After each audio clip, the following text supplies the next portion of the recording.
Oh, well, everybody know who I want next. I want Terrence Crawford next. You're going to make that happen? Huh? You're going to make that happen? Oh, definitely. That's the fight that I want.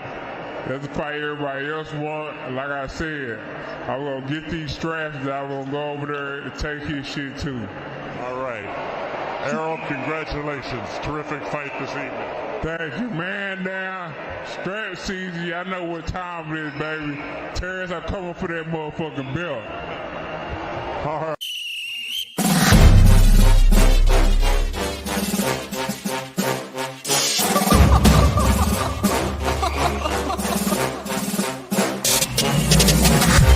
I'm not catching fades anymore. Gotta keep my hands clean when they come for the board. Keep it smooth like a dawn, making moves in the dark. Cause I learned how to swim in the pool full of sharks. Now they coaches, cause they can't read all his motions. How the kid never switched codes, but he codes with focus. Staring down your team with a frozen, ice cold look that could end the summer solstice. Cause I'm more like the top dog. Keep on running game and the gang will accost y'all. I be calling plays from a plane while I'm off court. But we ain't the same, you a lame, I'm a mob star. Actually, I'm a top dog on a stat sheet. Off court, but I call plays for the athlete. Laughing when the cop cars try to catch me. Cause I rolled off in a taxi. Put my feet up, I'm relaxing. Singing Figaro with no accent. While I pour strings from the streets in. Do it all with a straight face, I'm the kingpin. Top dog, top flow, boss mode, I'm the kingpin. Showstopper, top dog, God vibe, I'm the kingpin. They know I'm a dog and a beast, man. Yeah, I keep the peace with a piece, man. I ain't got no time for a piece, man. Why would I respond to a pawn? I'm the... Hold up! If I let my dogs off the leash, then you might want to get out of Dodge by the evening. Honestly, think it's not the blood and the beef. If they don't leave anything behind at the evening. I can see you soft, ever thought about retreating. If you never have, then they'll give you a reason. Better watch your tone, lose your bass when you speaking. Underneath the mask is the wrath of a... When you learn how to smile in their face, then go cutthroat. Then they wanna call you a con when the blood cold. I remember starving while y'all had a truckload. Now I'm with the mob with the call and the gusto. I'm a top dog on a stat sheet. Off court, but I call plays for the athlete. Laughing when the cop cars try to catch me. Cause I rolled off in a taxi. Put my feet up, I'm relaxing. Singing Figaro with no accent. While I pour strings from the streets in. Do it all with a straight face, I'm the kingpin. Top dog, top flow, boss mode, I'm the kingpin. Showstopper, top dog, God vibe, I'm the kingpin. What up, everybody? What's going on? It's Pool Kind of Boxing. And, you know what I'm saying? I just wanted to change it up a little bit and talk about what's going on in the world, man. You know what I'm saying? What is going on with Kanye West, bro? You know what I'm saying? Make sure you smash that like button and subscribe to my channel for more hardcore boxing content, right? So I'm like looking at Kanye West, man. You know, he was a billionaire, right? So what did he do wrong? You know what I'm saying? We getting to a point in our society where, you know, you can't speak your mind, you say the wrong things, and you get canceled. You know what I'm saying? So people are walking on eggshells. You know what I mean? People are walking on eggshells. So, you know, I want to start at a forum, you know, to see what's going on at least one day, just to talk about what the hell is going on in the world, bro. Because, you know, we're all in our own little silos. We're all in our own little silos and we're working, you know what I'm saying? We're really not looking at the big picture of what's going on in the world. And there's a lot of educated brothers out there that's, you know, keeping their ears to the ground. You know what I'm saying? Somebody's got to be Paul Revere. You know what I'm saying? Somebody, you know, if it wasn't for Paul Revere, then the Revolutionary War, you know what I'm saying, probably might have been lost if we didn't have a Paul Revere. You know what I'm saying? We need that. You know, we need to stay connected to see what's happening in the world, to see if our notes align, you know what I'm saying, with one another. You know what I'm saying? We're not that far removed from civil rights, y'all. And this isn't a slavery broadcast here. This is just about keeping it real. You know what I'm saying? Brothers need to stay connected, you know what I'm saying, so we know what's happening out here. Look at Kanye West. Look at Kyrie Irving. You know what I'm saying? I mean, these dudes are they're being targeted. But I mean, I don't know why. You know what I'm saying? I don't want to just say because they're black or they're free thinkers or they're woke. You know what I'm saying? They're from the woke clan. You know what I'm saying? I really don't care about all that. You know what I'm saying? What I want to know is it's like, why are these guys who are made it, who are successful, you know what I'm saying? Why are they destroying themselves knowing, you know what I'm saying, what they're going to have to face if you talk about, if you use that J word, you know what I'm saying? Not that I have anything against those people who use the J word, you know what I'm saying? We already know this shit been going back for 60, 70 years before I was alive, right? So why is it that people got to challenge the system? If you made it, it's so rare to make it, you know what I'm saying, in America. Because you know we live in a capitalist society, right? It's so rare to make it. So once you make it, why would you sabotage yourself? Why not just move in silence? If you're gonna challenge the establishment, you know what I'm saying? Why not become a mentor? You know what I'm saying? Why not become a mentor for somebody, you know what I'm saying, that's need the recipe. You know what I'm saying? Or the recipe to make it. This is, we'll take one day just to cover topics about what's going on in the world. You know what I'm saying? So I mean, we've watched Kanye go from being we don't know if he got more money, less money. I really don't care. You know what I'm saying? But it's just the way they dragging Ye through the media. Of course, a lot of it is his own problems.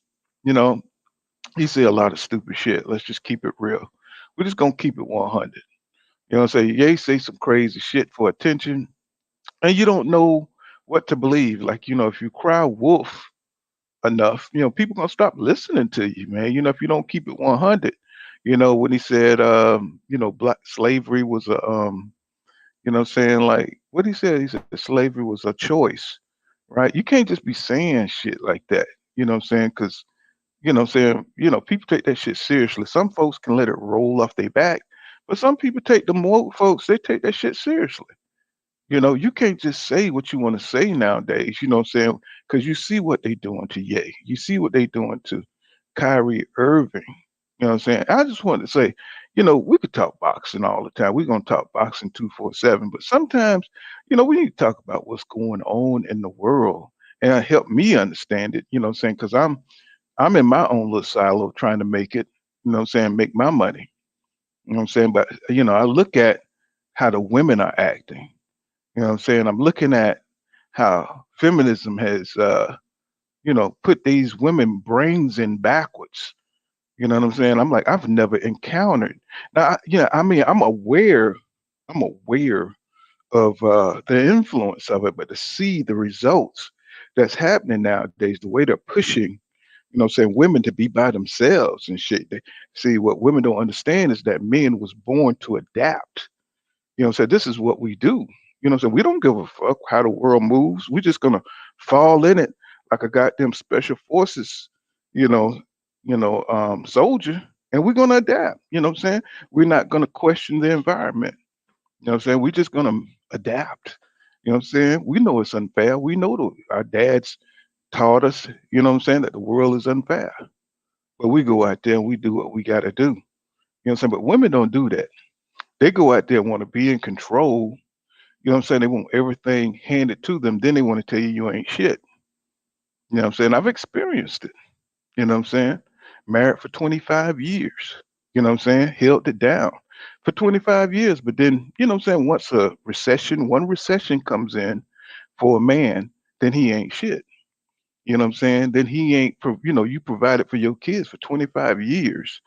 Um, but we're the leaders when it comes for accountability. You know what I'm saying? So it's unfair, and we accept these terms, but what we don't accept is the double standard that what I'm saying we only the leaders when shit is fucked up. You know what I'm saying? We only that's when we supposed to get the blame when shit is all fucked up, not when times are good. not when we holding it down and paying for the house. You know what I'm saying? We only shit when they want a divorce and they want the house and they want all this other shit, right? So men are kind of getting, we're getting wise. And I just hate to see, when men get wise, then we adapt, then they all fucked up because we create society. We create the conditions, the comfortable conditions from which women complain, right? So I'm looking at a lot of women out here, and they tripping because men don't want to date them. You know what I'm saying? Like I would say like maybe 8 years ago, right? And 8 years ago, I was going out on dates and I couldn't believe, women was out here, what I'm saying, like going on dates, but they were dating with no purpose, right? Especially I'm talking about older women. You know what I'm saying? Older women. They still dating like they're in their 20s. They still dating like what I'm saying, like they look like they got time. You know what I'm saying? You don't have no time when you're 35. You know what I'm saying, to be out here bullshitting around, right? So, they got the game backwards, bro. Let me see. Y'all come on in. Let me see. Say what's up to everybody. So I found out that, women are delusional. They live in a bubble and they're allowed to stay in them bubbles. But now that the government is getting rid of all the little safety nets for them, now they got to come back home. You know what I'm saying? I mean, now they got to come back home and shit. What's going on, Hustler Home? Okay, What's up? I thought this was here talking about what's going on in the world, bro. What's that? All right, am I loud? Is it loud in the background? Because I'm at work. I Yeah, want to it's a get. little no, Okay. this yeah. What's going on, bro? What's going on with these women today? Well, this is my pops always told me the leader of the community is the males in the community. You know what I'm saying? And I Hmm. feel like once upon a time that it was an attack on the black family, and the attack worked because what black people got to understand is our community have been under attack for about 300 to 400 years. You know what I'm Yeah. saying? And Hmm. in the genesis of this attack, in the genesis was to separate the black woman from the man. Separate the man from his woman, so this woman can raise the boy to be the feared white man. You know what I'm saying? If everybody Hmm. understand the play, then you understand what's going on today. That that that strategy is so effective. It still accounts today because now this is a result of the Willie Lynch, the letter to Willie Lynch, and it read up when we got introduced to the what is it, the system of housing females without the father. What is it called? Public Yeah. assistance or some shit. Yeah, Yeah. Pu- Yeah. public It's called assistance. SNAP. Yeah, it went from them doing it intentionally, buck breaking the mail in front of the family, all the way from the slave era to the modern era, where the SNAP program and the food stamps and shit. All that is to bring about female raised males. You know what I'm saying? And female raised males aren't logical thinkers, so they aren't leaders. They aren't leaders because they're look to their dad like, forget you. You abandoned me. The only person I ever had in my life that loved me was my mom. You know what I'm saying? And I blame it. And the black man who accepted the crack cocaine put in the streets. You know what I'm saying? So the blame goes both ways. The blame both goes both ways for the man who created the program and the man who accepted the program. You know what I'm saying? So the Hmm. women, the women, they think they leaders. They think they lead households because the system have made them believe that they didn't need the man for so long. Well, I mean, if you look throughout history, you know, the way they divide us is by giving one side mobility and the other side, saying got to struggle. Like, black men, they had to go out there and find, they had to find a place to live. Saying why they restricted the jobs. They didn't have the Equal Opportunity Act until 1971. Now, whoever gets mobility, they become part of the system. Like that's why we have so many people who can't sympathize with what happened, back then, because some brothers who could make it, they looking down on the other brothers saying, okay, you're a victim, you being victim Olympics, but that's not true. I mean, the system is still trying to, stranglehold, the black man, because we're the white man competition. You see what I'm saying? We could change the biology of this country, and they understand that. So, just by breeding with the women, I'm saying, their children become black. And so they understand that. So, that they're trying to, control that dynamic. That's why we were redlined into the ghettos and, the our counterparts was given vouchers for the suburb. You see what I'm saying? So now what we're seeing is a whole culture, that's, you got some black people that, made it out. But see, they don't want to be associated with the black people who couldn't. You see what I'm saying? And that they're not trying to like reach back and be mentors for those black people that were stuck in the redlining districts, right? They don't have nothing in common because, people create their own cultures around their economical status, right? Like back in the 60s, Martin Luther King Jr. and all them, they was forced. You couldn't live, outside of the black community.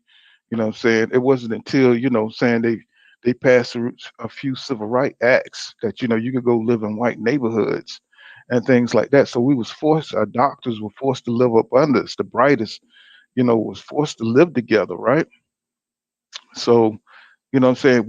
That was an advantage to have our teachers and bright thinkers, our professors, what I'm saying, right there in the hood. What I'm saying? So we could flourish when everything was separate but equal. What I'm saying? We flourished better as a people because we had some of our best and brightest that couldn't go anywhere. They had to live right there in the hood. You know what I'm saying? And so, we kept our family values together. But now that people, what I'm saying, they making money now. What I'm saying? They can go out to the suburbs, they can go move all over the place. And that was the worst thing for us to live as individuals and not have, what I'm saying, a mentality where, we move like the Jamaicans, we move like the Chinese, we move like other races, what I'm saying, or Jews or whatever, what I'm saying, who are the people that consider themselves Jews, what I'm saying? They think together, what I'm saying? They work together better, you know. And I see Spanish people, they work together better. So when they come here, they got a great foundation and they get the boost, they get mobility over us. So we look like the ass, what I'm saying, of the races because, we adopted capitalism. What I'm saying? And capitalism make you move on your own. What I'm saying? Makes you selfish. What I'm saying? Makes you just want to do you. Because we when we seen Ye, starting to make it, Ye was very he was very driven. But I mean, that's one thing we like about him. But then, what I'm saying, on the other end, he was very abruptive. What I'm saying? He was very what I'm saying, abrasive, I wanted to say. He was very abrasive, but now the system is turning against him. What I'm saying? They don't want to see no black billionaires in Forbes and shit like that. He was in Forbes, and now they taking a joy in breaking this man down. What's going on? What's going on? T_20. You know what I'm saying? They taking pleasure in breaking the man down. And I was just wondering if anybody else is just noticing this. You know what I'm saying? How they're breaking Ye down. You know what I'm saying? It's like, this dude is losing money left and right. It's almost as if they've all gotten together and they just you know what I'm saying, like really, made a plan to take him down, you Uh, know. I'm gonna answer that question with a question. Mm-hmm. Did it work? Well, I don't know. I'm Yeah, just looking at the media. it I worked. mean, It I'm just worked. That man apologizing. That boy up there, using the religion. God this, Jesus that. God brought him this. God humbled him. You know what I mean? He's literally mhm. calling these people God. God didn't humble that man. Them damn Jews humbled that man. You know what I'm Mhm. saying? so, Right. so And if you notice, it'd be immediate too. When you fuck with them Jews, it'd be yeah, immediate. because they have systematically implemented the thing called all right. Whenever see, black culture is something that cannot be destroyed for the simple fact that most American culture is derived from black culture. You know what I'm saying? So that's a culture that black people don't understand that there is no American culture without black culture. You know what I'm saying? Black people think that black culture is even black people think that black culture is violence. Black people think they've all submitted to this anti-black culture. You know what I'm saying? You understand what I'm saying? Hmm. So uh when people say, especially black people say the system is broken, no, it's working perfectly fine. That's what the system is It's designed to do. designed to do. It's working perfectly fine. And people, in order for us to get our just due, they would have to rewrite the Constitution of America. In a romantic belief, that would be the most absolute thing that helped black people gain an equal footing. But in reality, do you want capitalism rewriting the Constitution of the United States of America? No. You know what I'm saying? That would I don't eradicate know. racism. It would eradicate racism, but it would also increase the gap between classes. You understand what I'm saying? Mm-hmm. Because I don't with now and when the original question when you saying what's wrong with the women subscribe to capitalism. The women have subscribed to the notion of A, they don't need the black man. B, the black man looks weak. And the reason why the black man looks weak today is because who's raising the black man? Single moms. Well, You, you know what I'm saying? well, you could say that too, but it's almost more like it's more like it's a campaign. It's a surface superficial type thing. Like we getting all the bad apples to represent the whole barrel.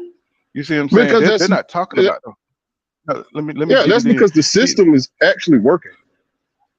Well, what I'm saying is, they don't like really, what I'm saying, shed no light on single fathers that's taking care of their kids. You know what I'm saying? They rather talk about the father that left his kids. You know what I'm saying? Or they don't highlight, what I'm saying, these successful black people. They highlight the thugs and what's this guy named Takeover getting shot, what I'm saying, over a dice game. What I'm saying? We seem like we the only ones who got millionaires who are playing dice games and shit. What I'm saying? Rolling dice against a wall and shit. What I'm saying? Like, this dude is worth millions, but yet we still got hood mentalities, what I'm saying, that put ourselves, what I'm saying, in situations.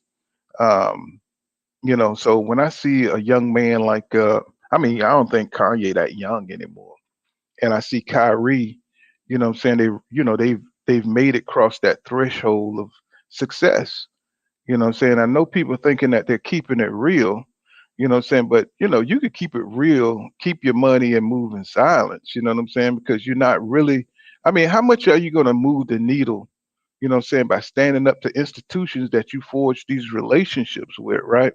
All these years by saying silly shit. Um, by working hard and becoming a multimillionaire, and then you come a multimillionaire, how the system works. They're just gonna blackball you. Niggas gonna be behind you until you get broke. What I'm saying? It's like we only admire rich people, what I'm saying, what they got to say. If you were broke and you were saying the same shit Kyrie was was saying, or you saying the same shit that yeah, you wouldn't be brilliant. You just be some dumb nigga that's just got an opinion, right? So it's like why build yourself up? You know what I'm saying? And make you able to have generational wealth, and then be like Kyrie saying things that's gonna go against your money. You know what I'm saying? I'm just trying to figure that out. I'm all for standing up, what I'm saying, on your own principles, but you got to do that from the beginning. You know what I'm saying? You Well, can't just mhm, uh, you answered your question when you said black people only respect money. You know what I'm saying? mhm, We could mhm. go on YouTube all day and see that there's plenty of black people up here preaching the exact words of Kanye West and Kyrie Irving. You know what I'm saying? It's Mhm. just we are so used to being led by cowards. Whenever because first of all they didn't kill all the leaders. You know what I'm saying? Somebody Right. probably told Martin Luther King the same thing you just said. So you got to be crazy Well, to I go up mean, against this system. You know what I'm saying? it was Hoover. Hoover told him. Yeah, Hoover told him that Hoover was the government, yeah. and of course, he had those tapes of Martin Luther King Jr. In bed with they had spied on him, and told him that he wanted. They told him he needed to take himself out, to self delete. So you know when you make yourself a target. You know what I'm saying? But Martin Luther King, he was different. He was he Martin was Luther a King, civil rights. Yeah, and, he was and he a was he was tied in, and he was tied in with the Rothschilds. People, people don't. That's the thing that people ignore about Martin Luther King. You know what I'm saying? People totally ignore that Martin Luther King was tied in with the Rothschilds. That's why the governor couldn't stop his movement. He was tied in with the Rothschilds, bro. You can look it up. well, I mean, I'm not going against what you're saying. I'm just trying to complete the thought that I had in my head. You know, he was saying like he was a preacher. He was battling for. He put himself out there for the cause. You see what I'm saying? But when you're a basketball player like Bill Russell, people, they kind of stood for civil rights. Ali, what I'm saying, they stood for civil rights. You know what I'm saying? From the beginning, he was a Muslim. You know what I'm saying? Like, but now today, what I'm saying, we already got the Civil Rights Acts of 1964 in place. You know what I'm saying? So if you build yourself up now today, what are we fighting for? You know what I'm saying? What rights are we fighting for? What is the male agenda? What are we fighting for? You know what I'm saying? Once you become a millionaire, that's a question. Oh What yeah. do we? I feel like. This is not. You know, I'm the. I'm not Hmm. telling you that I heard them say this. You know what I'm saying? But Hmm. hypothetically, maybe they feel like the souls of their people is more important than money. Yeah, but when did that take place? It was always here, man. It was always here. People thought Muhammad Ali was ludicrous for damn dodging that draft. People thought he was preposterous because he was so Yeah, successful. He was the heavyweight yeah, but he champion of but the he was world. he was always like he was always outspoken about things. He always, you know what I'm saying? He was always consistent. You know what I'm saying? And back then it was a different time and a different need. What I'm saying is like, okay, I think we're missing the point here. Well, you seen Kanye how he came up, right? Sensationalized, saying slavery is a choice. He became a billionaire doing that shit, right? Well, So before, that wasn't the beginning though. In the beginning, Kanye was saying shit like George Bush don't care about black people. You know what I'm saying? Kanye started off as more of a positive black influence, pushing mhm, black college and leadership and all that. mhm, And the money got to him, man. Like just like everybody, just like all our black leaders of today. You know what I mean? Because whenever they allow the dog a seat at the table, the dog want to eat the bone that's on top of the table instead of breaking his what's brother going on, off a piece of PG? the Big dog. bone and throwing it on the ground. So giving his brother a piece of that bone that he got off that table. We so used to motherfuckers keeping that bone and giving it to their wife, and giving it to their white wife, and giving it to their white kids. You know what I'm saying? We're not used to our so-called sports leaders, because I'm gonna say so-called because they're not even supposed to be leaders because they're basically mandingos. You know what I'm saying? But Right. uh, but once one of them break the mold, man, like Kanye West, I sympathize and I sympathize with the black people that saw Kanye West on the surface the whole time through the tabloids of them people, you know, because you know you only getting news based off the agenda of the person that owns the news company. You understand what I'm saying? Well, what about when you say white lives matter? Well, you know, White Lives Matter is a black-owned company.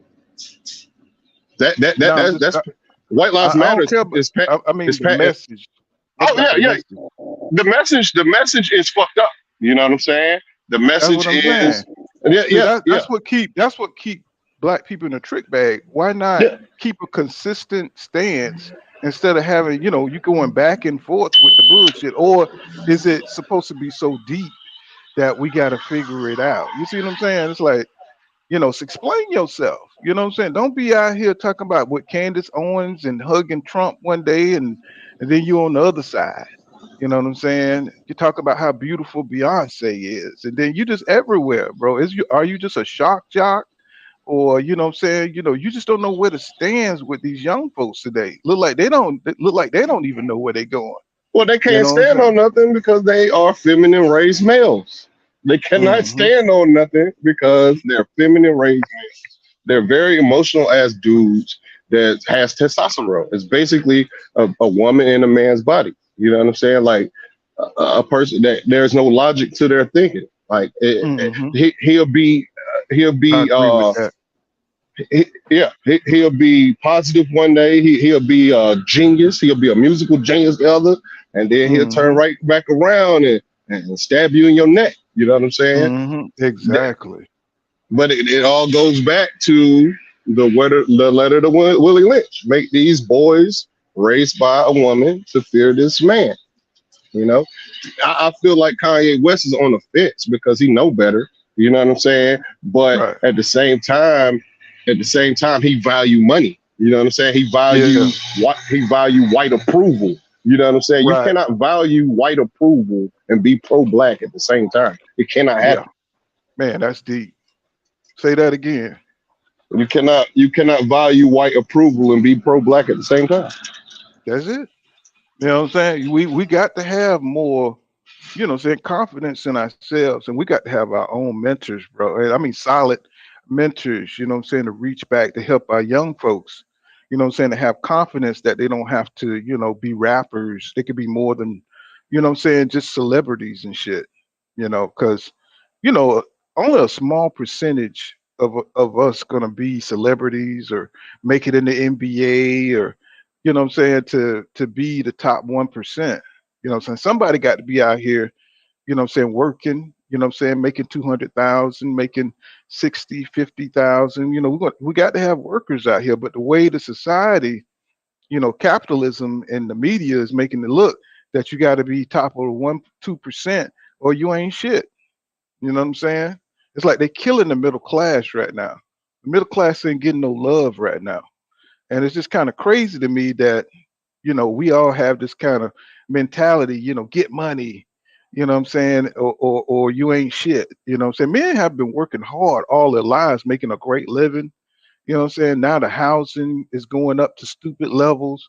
Um, it's almost like we live in an alternate universe, what I'm saying, where it's unrealistic expectations. The economy is going in the tank. Nobody got money like that, bro. You know what I'm saying? Rent is like what, 2,000 a month now. That used to be a house note. You know what I'm saying? But yet social media is giving us a false uh you know, screenshot of some kind of life that we're never going to live. And our women are all wrapped up in that delusion, and it's all kind of coming together against, black men to me. What I'm saying? And they keep looking to the Kanyes, they keep looking at the saying that the 1% of us and thinking that all niggas should be like that. And it's just not like that. It's like they'll be lucky to get the average dude, what I'm saying, to make it. Somebody who's, stand for something, somebody who's working hard for something, but they they fuck around all the best years of their life until they get to, almost middle age, and then they want to settle down after they done been out there like that, and they got all these attitudes and bodies on them and shit. You know what I'm saying? So it's just kind of like a trick bag for black people. What's going on, PGH Big Dog? Yeah, I just thought I'd mix it up today and talk about shit. You know what I'm saying? What's Well, you going want on, to? Eric? Oh, go ahead, my bad. No, I was just hollering out some of my people. Eric, what's going on? He said the problem is confusing entertainers for leader. Exactly. Oh So why? man, see, that's all I was about to say. Right. You're like, when did these idiots become our leaders? You know when what they I'm saying? when they killed religious black leaders, Mm-hmm. they're implementing. All right, think about this. And then you just asked about the black women. All right, first of all, the black women chose the LGBTQ, also known as their sons, over their husbands. You understand what I'm saying? Mm-hmm. That's in my opinion, the big thing. You know what I'm saying?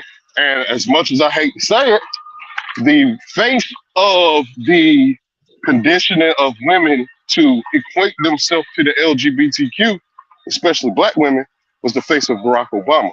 You know what I'm saying? They Yeah. used the face of Barack Obama to unite the black woman with the LGBTQ instead of uniting the black woman with the black man. This man has a black family. He never uh he never he never preached black family the whole entire time he was the president. You know what I'm saying? So Well, what he's the example of that though? you could be a visualization, but the dumb is intrigued by the drum, the beat of the drum.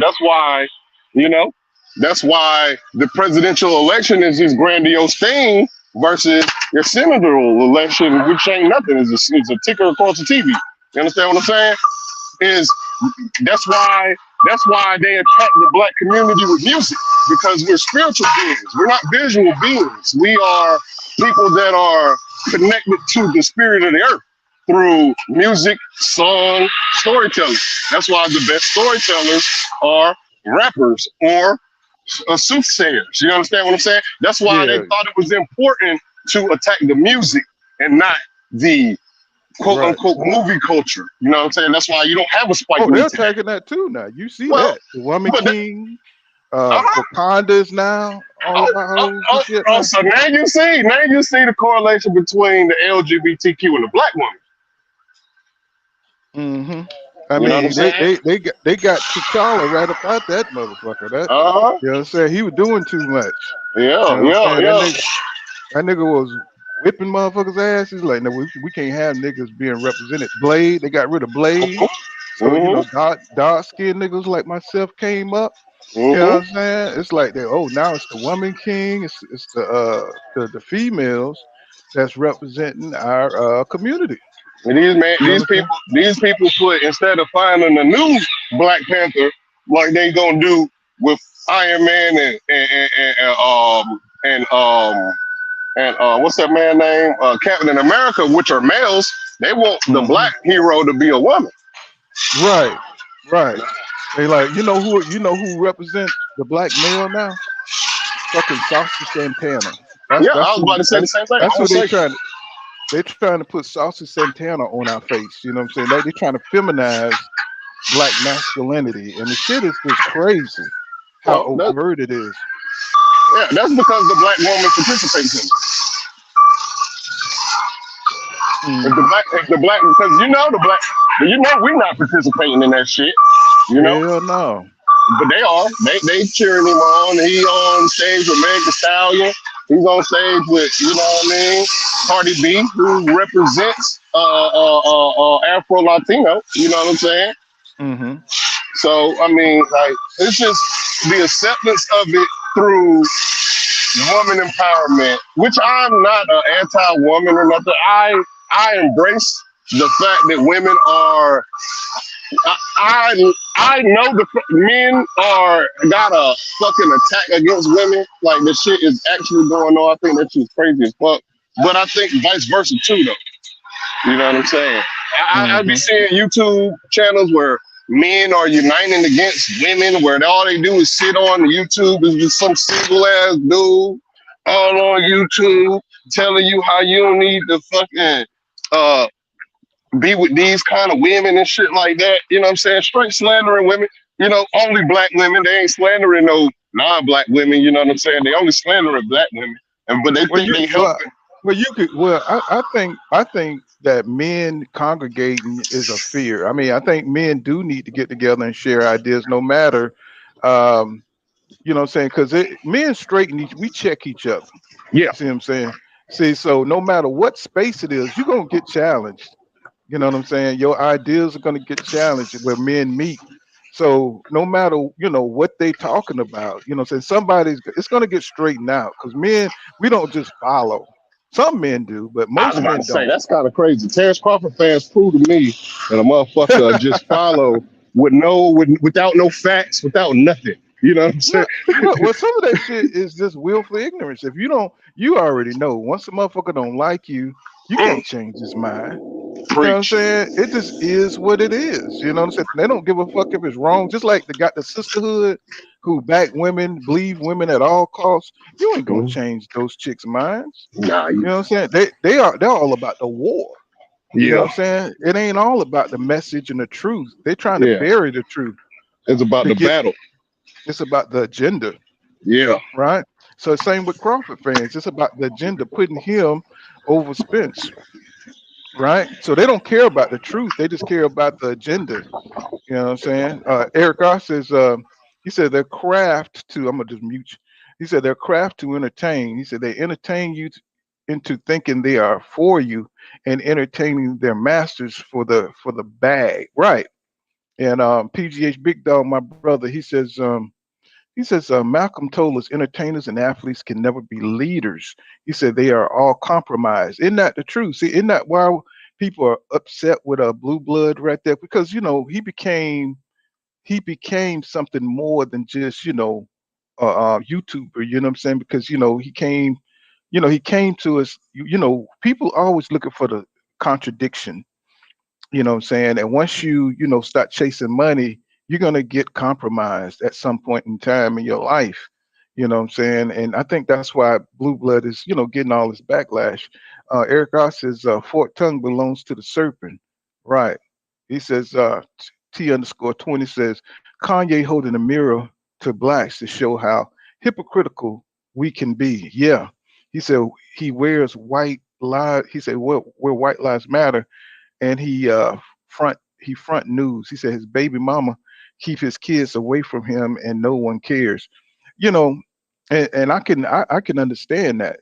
You know what I'm saying? 'Cause women weaponize our children against us. Once you move on, you know what I'm saying, and you don't want them anymore, or it just doesn't work out. They want you to pay, you know what I'm saying, by poisoning your kids against you. Now I ain't saying all women do that, you know what I'm saying, but some women do.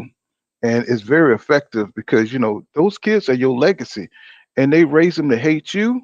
You know what I'm saying? That's just tearing down the black family structure. You know what I'm saying? That's why a lot of men are dying alone. You know what I'm saying? I mean, this feminist movement, what I'm saying, has convinced black women that they don't need black men.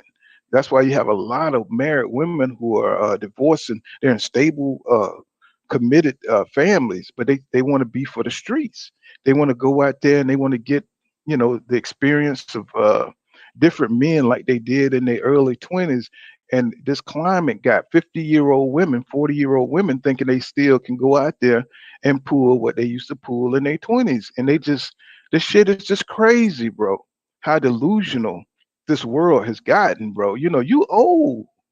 You know what I'm saying? You old. These young men, they might sleep with you once or twice, but I mean, because you can cook, you know what I'm saying? Because you baby, you know what I'm saying? But nigga, as soon as he see somebody his age, he gone. Or your daughter, you know what I'm saying? He's messing with her. So I mean, I just don't understand how women and men have gotten so far off track. How black people have gotten off track. Looking at these stars, how do they follow them with the inconsistencies and some of the stuff they be saying, and people just find an excuse, what I'm saying, for these celebrities because they rich, what I'm saying, because they got money. You know what I'm saying? That they on some other level. No, you could sell out and make money. You know what I'm saying? If you're willing to say some stupid shit about your own race or your own women, and what I'm saying, you can make some money. So there's always money from the other side. You know what I'm saying? To spread a discouraging word for your brother or your sister. We see that. Come just like looking at the narratives that pop up, because I don't know if y'all remember just a while back, Chinese people, some of they were getting attacked by black people. So they try shit out to see if it sticks. To see, what I'm saying? So they always trying this social engineering experiment on social media to see what, what I'm saying, what can, what can affect the culture, what I'm saying? The music. They're always pushing, like this whole gay agenda. What I'm saying? You don't see what's his name, Lil Nas, too much no more. But I say maybe 4 or 5 years ago, that's all you saw was Lil Nas X. You know what I'm saying? But when the shit failed, now here comes Saucy Santana. You got men I guess they had to get rid of Nas X when he got pregnant and he was in the dress, and the motherfucker he was in front of the pond and shit like he was pregnant. I was like, bro, I was so pissed off by that. I was so pissed off by that, bro. I was like, what the fuck, bro? You know what I'm saying? Now we got Saucy Santana.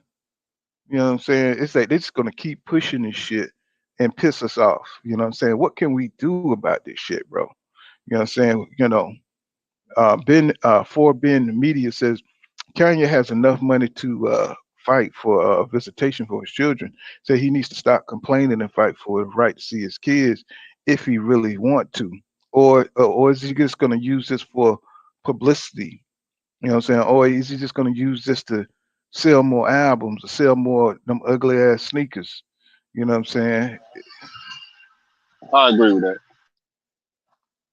hmm See, they use everything. These people have no moral code when it come to getting at the bag. So, if they could put their personal life, some shit you need to keep to yourself.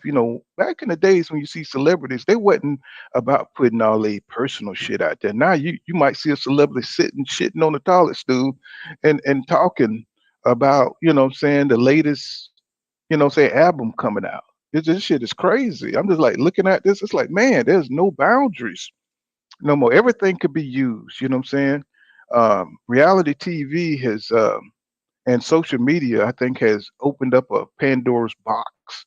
You know what I'm saying? Where people are just they could say anything, do anything. You could get canceled. You know what I'm saying? It's like on one hand they restricted free speech, and on the other hand, saying we're seeing some of the most horrific, um, personal shit that we've ever seen in our lives. Uh, Little Nas X being pregnant, what I'm saying, just kind of, just made me check out from that kind of shit. Just, I don't even listen to new rap. I don't even know anytime there's a new rapper that gets shot, I don't even know who the hell that is. Mo 3. I had to look him up, what I'm saying, just to see what kind of music he had. Yellow Beezy. I don't know these guys. I only know them because they hanging out with boxers or things like that. But, what I'm saying, it's just crazy what's going on, how they getting killed, how we being represented in the media is just, just our whole culture reputation is in the trash. And we still got women out here twerking and what I'm saying, talking about they don't need black men, and women are so fixed to say in their mouth that we ain't this and we ain't that. You know what I'm saying? It's like it's crazy, but they don't understand is that they're nothing without us. You know what I'm saying? So they can't be tearing us down without tearing themselves down. And I don't see why they don't. They're trying to become a separate entity so bad. You know what I'm saying? That it's nonsense to me. You know what I'm saying? We're their leaders. You know what I'm saying? Yet they want to tear us down and to become the leader. And it don't work that way. It ain't no woman kings in the black community, bro. They think it is, but it ain't.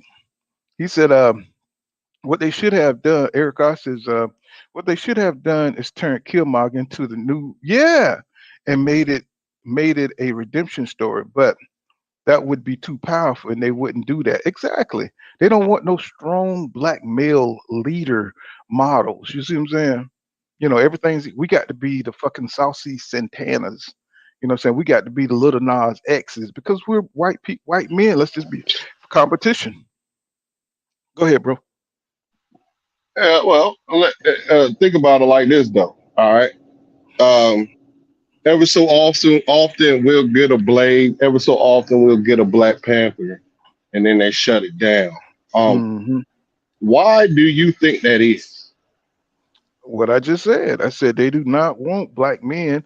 You know what I'm saying? They don't want to start a culture where black men feeling like they're superior, you know what I'm saying, or feel good about, you know what I'm saying, who they are. You know, that's why Superman is white. If All right. Superman was black, go ahead. All right. Look, because you about to you. This is how about this? How about this? How about a broader spectrum? All right.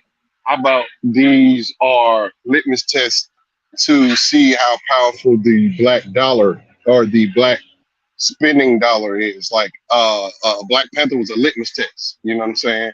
The Blade was a litmus test because we always cater to the white super. You know what I'm saying? We always they can't discern the difference between the black dollar and the white dollar on Batman. You know what I'm saying? Because Well, black but people. it's bigger than that is what I'm saying. Oh yeah. Superman is the what? Most powerful superhero in the universe. You know what I'm saying? There's nobody stronger. Who's the most powerful woman in the universe in DC universe? Who's the most powerful woman? Wonder Woman. Uh-huh. And who was she? A white what?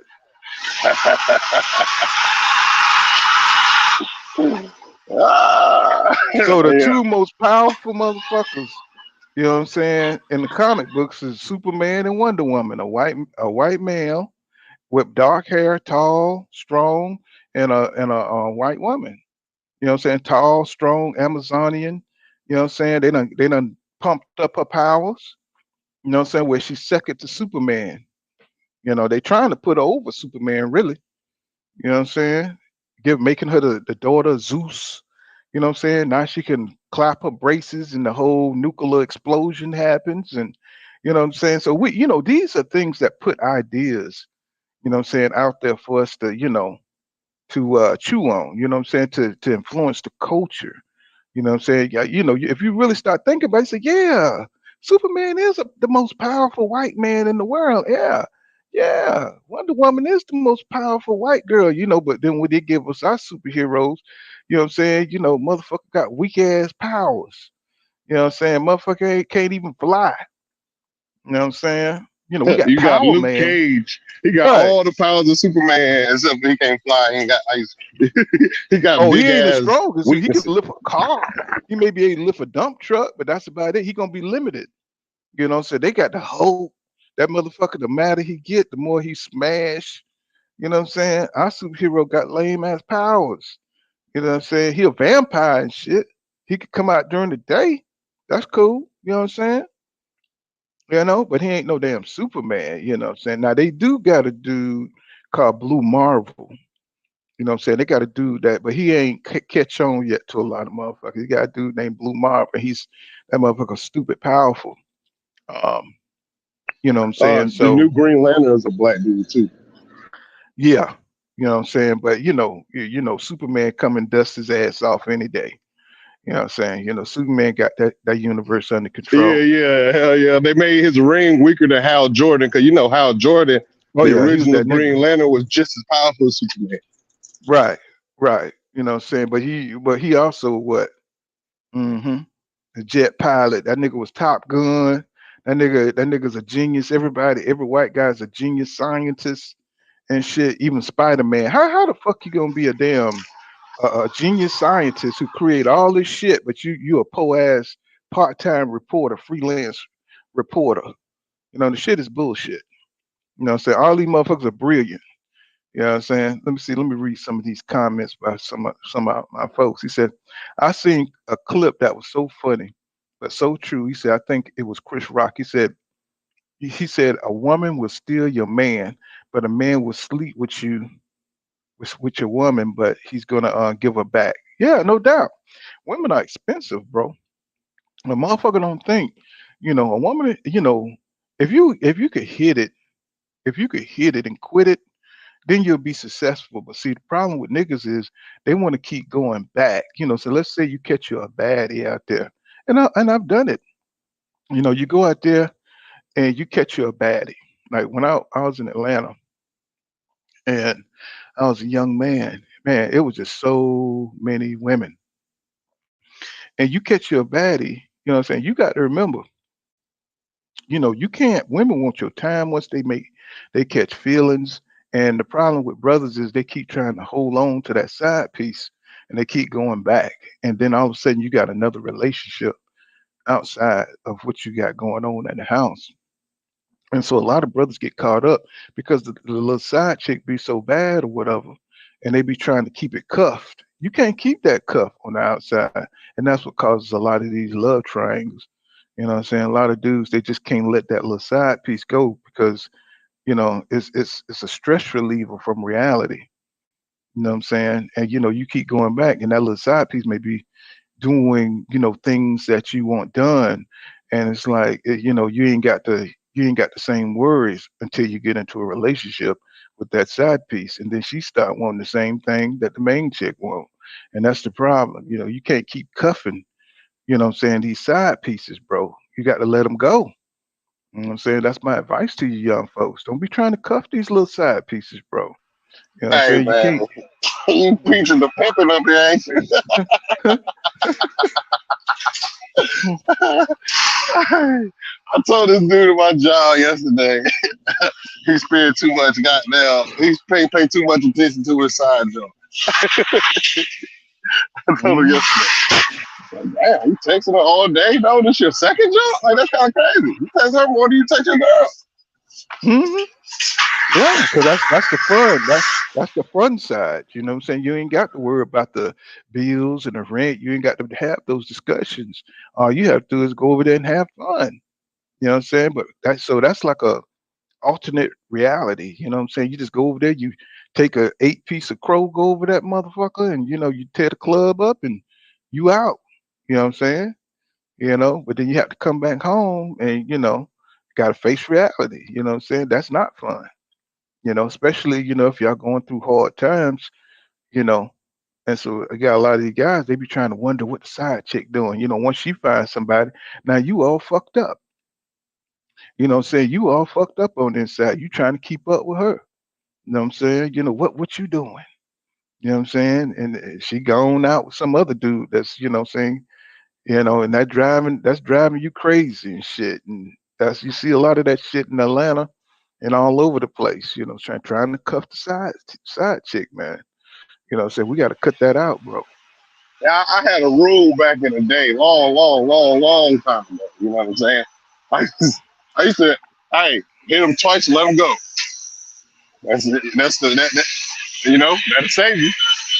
Hit them twice, let Hmm. them go. Yeah. And the problem is that, depending on your taste, they be so bad. You know what I'm saying? It might be a 10 or 8 or whatever, 6, whatever, I'm saying, but if the higher you go up, it's kind of hard because if you like those little princesses out there, what I'm saying, that could be alluring. You That's know what I'm why saying? I never hit a girl that was better than me. I never hit no girl that was better than my wife. Not one guy. Hmm. I have. You know what I'm saying? It's like, ugh, this is bad. Especially when, the dynamic is like, I'm saying, 10 to 1. You know what I'm saying? When the dynamic is 10 to 1 during those times in Atlanta, Jesus Christ. Yeah, yeah. Hey, Hitting yo, chick. back at 03, 04, that's when I was going to Atlanta. It was crazy out. Hitting chicks from Guyana and to the Caribbean, and it was just a oasis. You know what I'm saying? It's just an oasis, bro. And if you never been through that, what I'm saying, it's new. You know what I'm saying? It's a new, and you young, and you know what I'm saying. You know, you just can't help it, bro. You know what I'm saying? It's just you just can't cuff them though. You can't keep them. It's cheaper to keep what you got. Eric R says Kanye is obviously suffering from mental illness and doesn't have a support system in place. He said to protect him, he said when they talk about him, they don't even bring up his mental illness. Sometimes they do, but it seems like he talk like he off his meds sometimes. Um, Kanye, it's just weird the gifts that he was given, but that yet he has no guidance or direction. Look like when his mama died, what I'm saying, he really kind of, he really kind of went off the edge, you know. And like Hustler Holmes was saying, when you raised by your mama like that, what I'm saying, like you tend to be on the emotional side, like you don't have that logical side to you know, reel you back in. So when you get somebody who got that kind of influence, it's kind of dangerous, really. What I'm saying? 'Cause a lot of people love Kanye, and a lot of people like live by what he say. They think he's some kind of prophet and shit. To me, he just, he's a guy that became successful, but he's a little crazy. You know what I'm saying? He gonna say some crazy shit sometime. What's going on, Slime Season? I see you. Slime Season says, he said, gotta wrench me up. Oh, somebody kicked me. Okay, I got you, Slime. You know what I'm saying? Sometimes I don't know what it is. I don't be kicking nobody. I've never de-wrenched anybody. You know what I'm saying? It's just this damn system. I don't know why. After a while, I kick folks off. I'll be like, damn, people who've been here since day one. Let me see. I'll get you, Slime. Let me see. I just got to get. For some reason, I could do it on my phone, but I can't do it. There we go. Let me see who's up in here. Let me see. There you go. There you go. I just mod you up. Let me see. So, there go Ben 4. Got you. All right. Yeah, so I'm just trying to figure out what the hell is going on today, bro. The women out of control, calling black men trash. They so open about it too. It's like now the way rent and the way society is going, they're gonna need a nigga. I mean, are they gonna erase their social media? A nigga go on your social media, see you trashing black men, seeing how you move, using men for food when they can. That's why motherfuckers ain't dating, man. These women ain't dating with no purpose. They just out here riding the carousel, you know. And by the time they ride the carousel, they ride it wait till they into their 30s. You haven't built up enough experience to know how to get along with a man. What I'm saying? You don't want to cook for no dude. You don't want to do nothing, no female duties. You want to live like you're a dude. What I'm saying? You're no good to a man who's trying to build a legacy out here. What I'm saying? Somebody who's trying to have a family. What I'm saying? That's not gonna work. They have two people who come home trying to get a beer and put their feet up. That's not gonna work, bro. So you got a lot of women out here who's not trained, what I'm saying, to be feminine. And I feel sorry for a lot of the younger folks out there because, at least, I come from the era where most women know what it means to be feminine. You know what I'm saying? Like you know what I'm saying? Yeah, it's like they confusing femininity with over sexualization and perversion. You know what I'm saying? Like it's like a Hmm. lot of like motherfucker. It's like this rapper came out just here recently, and he had broke up with his girl. The rapper in question is probably like in his mid to late 30s. He broke up with his girl because he was saying that she say shit like bro and cuz and gang and shit. He was like he want a real lady. He want a person that speak like a lady. He don't want a person that speak like a nigga. But that's just look, man. As much as I hate to say it, as much as I hate to sound like this, niggas enable females, bro. Niggas enable women, bro. Niggas like look. If it wasn't male, if men together didn't accept this, then women wouldn't do it. You know what I'm saying? Hmm. In my mind, like but that just goes to the point to where like we gotta skip. We can't. It's easier to save a misled child than a grown ass nigga. Like you know what I'm Hmm. saying? Like you would have to tell this man that his mama raises him the wrong way. You know what I mean? And what black folks really is scared to do is say that their parents was wrong, say that their mom was wrong, say that their grandma was wrong about some of the practices. You know what I'm saying?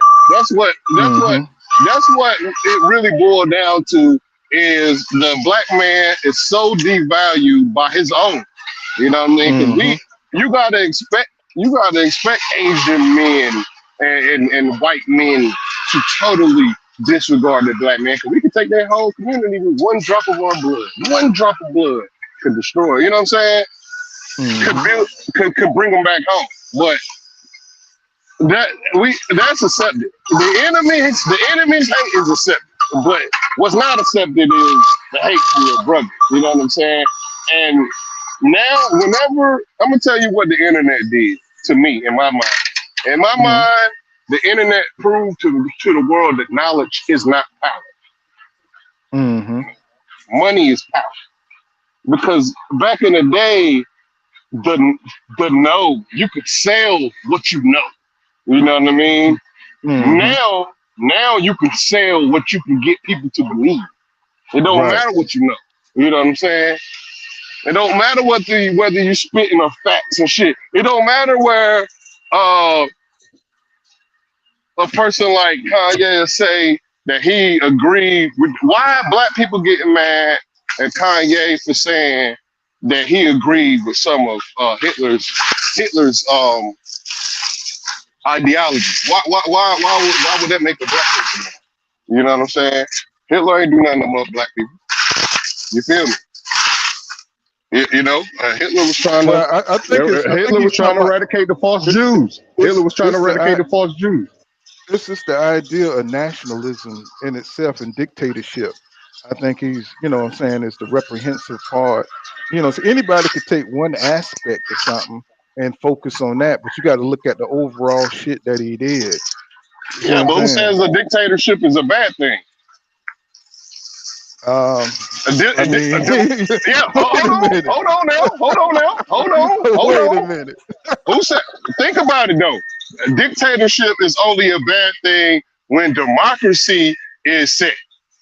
You know, dictatorship is something that's older than democracy. China lived with a dictator, imperial dictatorship for the oldest fucking people in the world, the oldest dynasty in the world, still up was a dictatorship.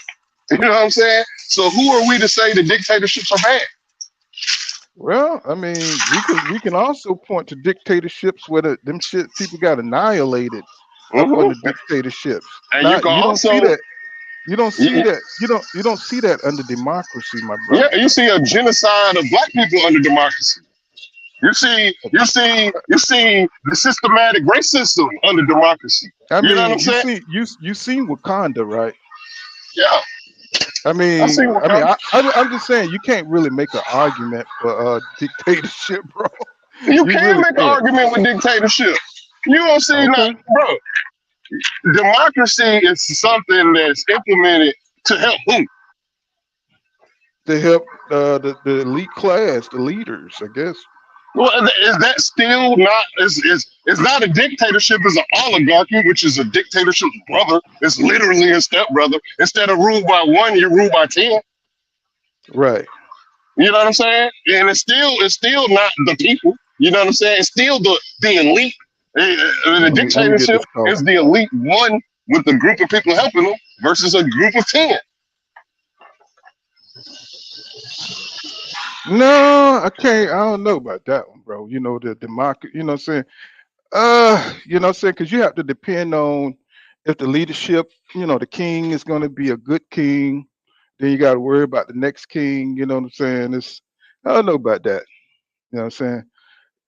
Would you want to live under a dictatorship? We already live under a dictatorship. They just make it look different. That's what I'm saying. At least a dictatorship has the audacity to say, hey, I rule this shit. Versus them niggas thinking that's making the people think that they vote matter, making people think that they're here to help people when they not. You know what I'm saying? One is an Well, illusion, well, one see, is a reality. what I'm saying is Mhm. under a dictatorship, you're going to have revolts. You're going to have revolution. You know what I'm saying? Haven't history told us that when you have one person in power, that the corruption is faster, to happen. You know what I'm saying? That's why you had the serfs, always, destroying the king, the kingship, going in there and chopping off the king head. You see what I'm saying? And it's like in a dictatorship, you know what I'm saying? At least you have voting, you have, you have different avenues for peace and transition of power like we have in the United States. So, I mean, I don't understand. I don't know. Led by a country full of, can you agree that, do you think that our American government is straightforward, or do you think our government is corrupt? Oh, it's definitely corrupt. So, I mean, what corruption is better than the other? I don't think dictatorship is the answer, is what I'm saying. You don't think dictatorship is the answer from the views of a person who live in a democracy? I get it. Well, You know what I I'm saying? mean, I'm from a whole you different got country. you got a passport. You know, I you know I'm got a from Grenada. passport, right? Well, America is my second country. Mm. You know what I'm saying? So, I mean, look, government itself ain't for the people. Mhm. Government, the idea of government could be for the people. It should be in a romantic situation, but in Right. reality, government itself is not for the people. Okay, so Just like what's the alternative? Is what I'm saying. What's the alternative? well, the alternative would be people coming together, and I think this government should be usurped. I think our people should come together and not totally annihilate our government, because our government is a stable government, a stable situation of where it can maintain this country. You know what I'm saying? But you know what? I'm not even gonna sit here and act like I knew this. I almost came up with something. You know What's the answer, Sway? You ain't got the answer, Sway. I ain't got that. Look. You ain't got the answer, Sway. Like, cause I don't know. Because in reality, like I know what you're saying. You're just kind of just like taking it out. socialism. Just like socialism. Like, people got this whole thing about socialism. The one, like, three of the most successful countries on the planet, or the people that got the least amount of I'm gonna say impoverished people in their country to rich people, is a socialist country. You know what I'm saying? Yeah, but socialism still has its problems. You know what I'm saying? You know, you don't have the best going into the best field because everything is equal. You know what I'm saying? You see Cuba. You know what I'm saying? You see China. I mean, you see the problems with socialism. You know what I'm saying? It's a good idea on Yeah. paper, but competitively wise, you know what I'm saying? You don't see them flourishing like that. You don't see. Corrupt. It's corruption in those areas too. Who gets distributed the bread? You know what I'm saying? In one area from the next, you still got leaders who are advancing and leaders in those systems too. Well, when the democracy of the superpowers is a get down, a lay down democracy, of course, the countries is not a part of the G19 or whatever it is going to suffer, because they can't be in the fair trade of these countries these superpowers is implementing democracy through this game we call NATO. Well, they doing the same thing though.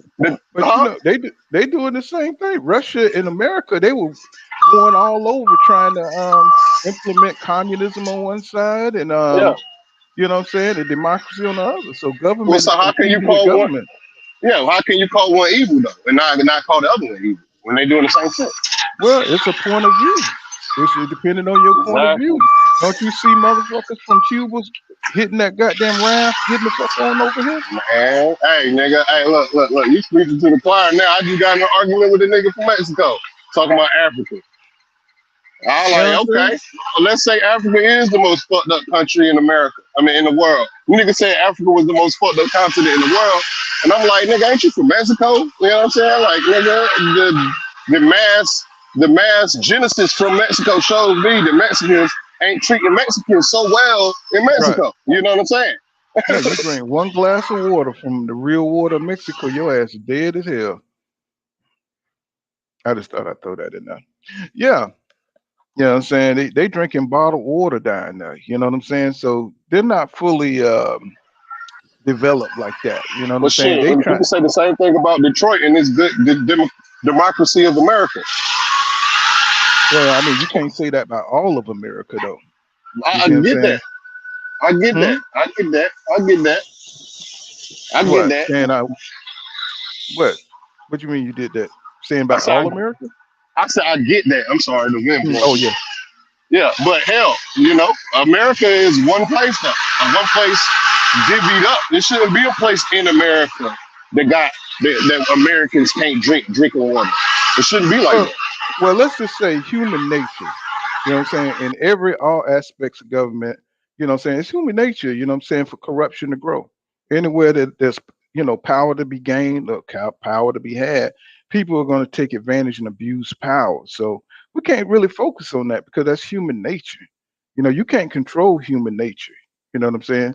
It's just you got to, you got to hope for, you got to look at the bigger picture and hope for the good of it.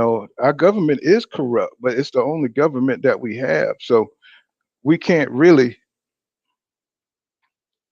What's going on, Lazy Left OG? What's happening, my brother? Man, I'm doing well. I'm listening to y'all as I just finished doing my civic duty that my people shed blood, sweat, and tears for. Yes, sir. Yes, sir. What's going on? You see what Floyd Mayweather is backing Kyrie Irving and Kanye backing Kyrie Irving. What you think about all that? I think Kyrie Irving needs to shut up and dribble. Look. Just because somebody is rich and famous don't mean they're smart. Okay? Right. We got what's going on inside? We got to stop putting up our famous people as intellectuals in our community because they're not intellectuals in our community. Kyrie is worried about who built the pyramids. Meanwhile, we could take a look around this country and see that we built the White House. I mean, it's cool to do your research and stuff, but we have so much to be proud of as Black Americans ourselves, what we've overcome, the things that we've done in this country, that I don't need to look back 500-600 years with incomplete information to know where I came from. I could look right here and see the beauty of what my people built. And I'm very proud of this. Mm-hmm. I'm glad to hear American born first. You born in America? I was. You say what? Yeah. You was born in America, right? Yes, I was born and raised in America. Okay, true. I'm glad to hear that from an American Black person, bro. Like, because I'm not American born, but I am proud to be a Black man in America. You understand what I'm saying? So to hear, if I had your deport papers, goddamn it, now the fuck with you. Nah, but because you don't hear Black people being proud Americans, even being from outside the country. Their idea of a proud America is a fucking white man. You know what I'm saying? The idea of who America is are white people. You know what I'm saying? It's not Black people. But when I joined the military, I'm on a ship because at the time I didn't have my citizenship. I was on a ship that had nothing but foreign people who couldn't get their citizenship because they couldn't work in the nuclear program because you got to be a U.S. citizen in the military to work in the nuclear program. Yeah, America is projected as if you look outside America, white is going to represent America. When you got people like Donald Trump, who's a second generation immigrant, and you think he's more American than I am. No.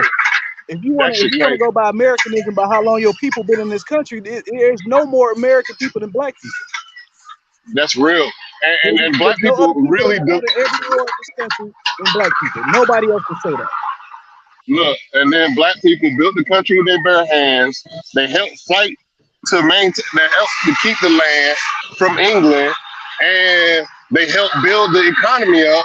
But all they do is just, rival each other. We have to understand that this is our country, and everything in this country is for ours for the taking.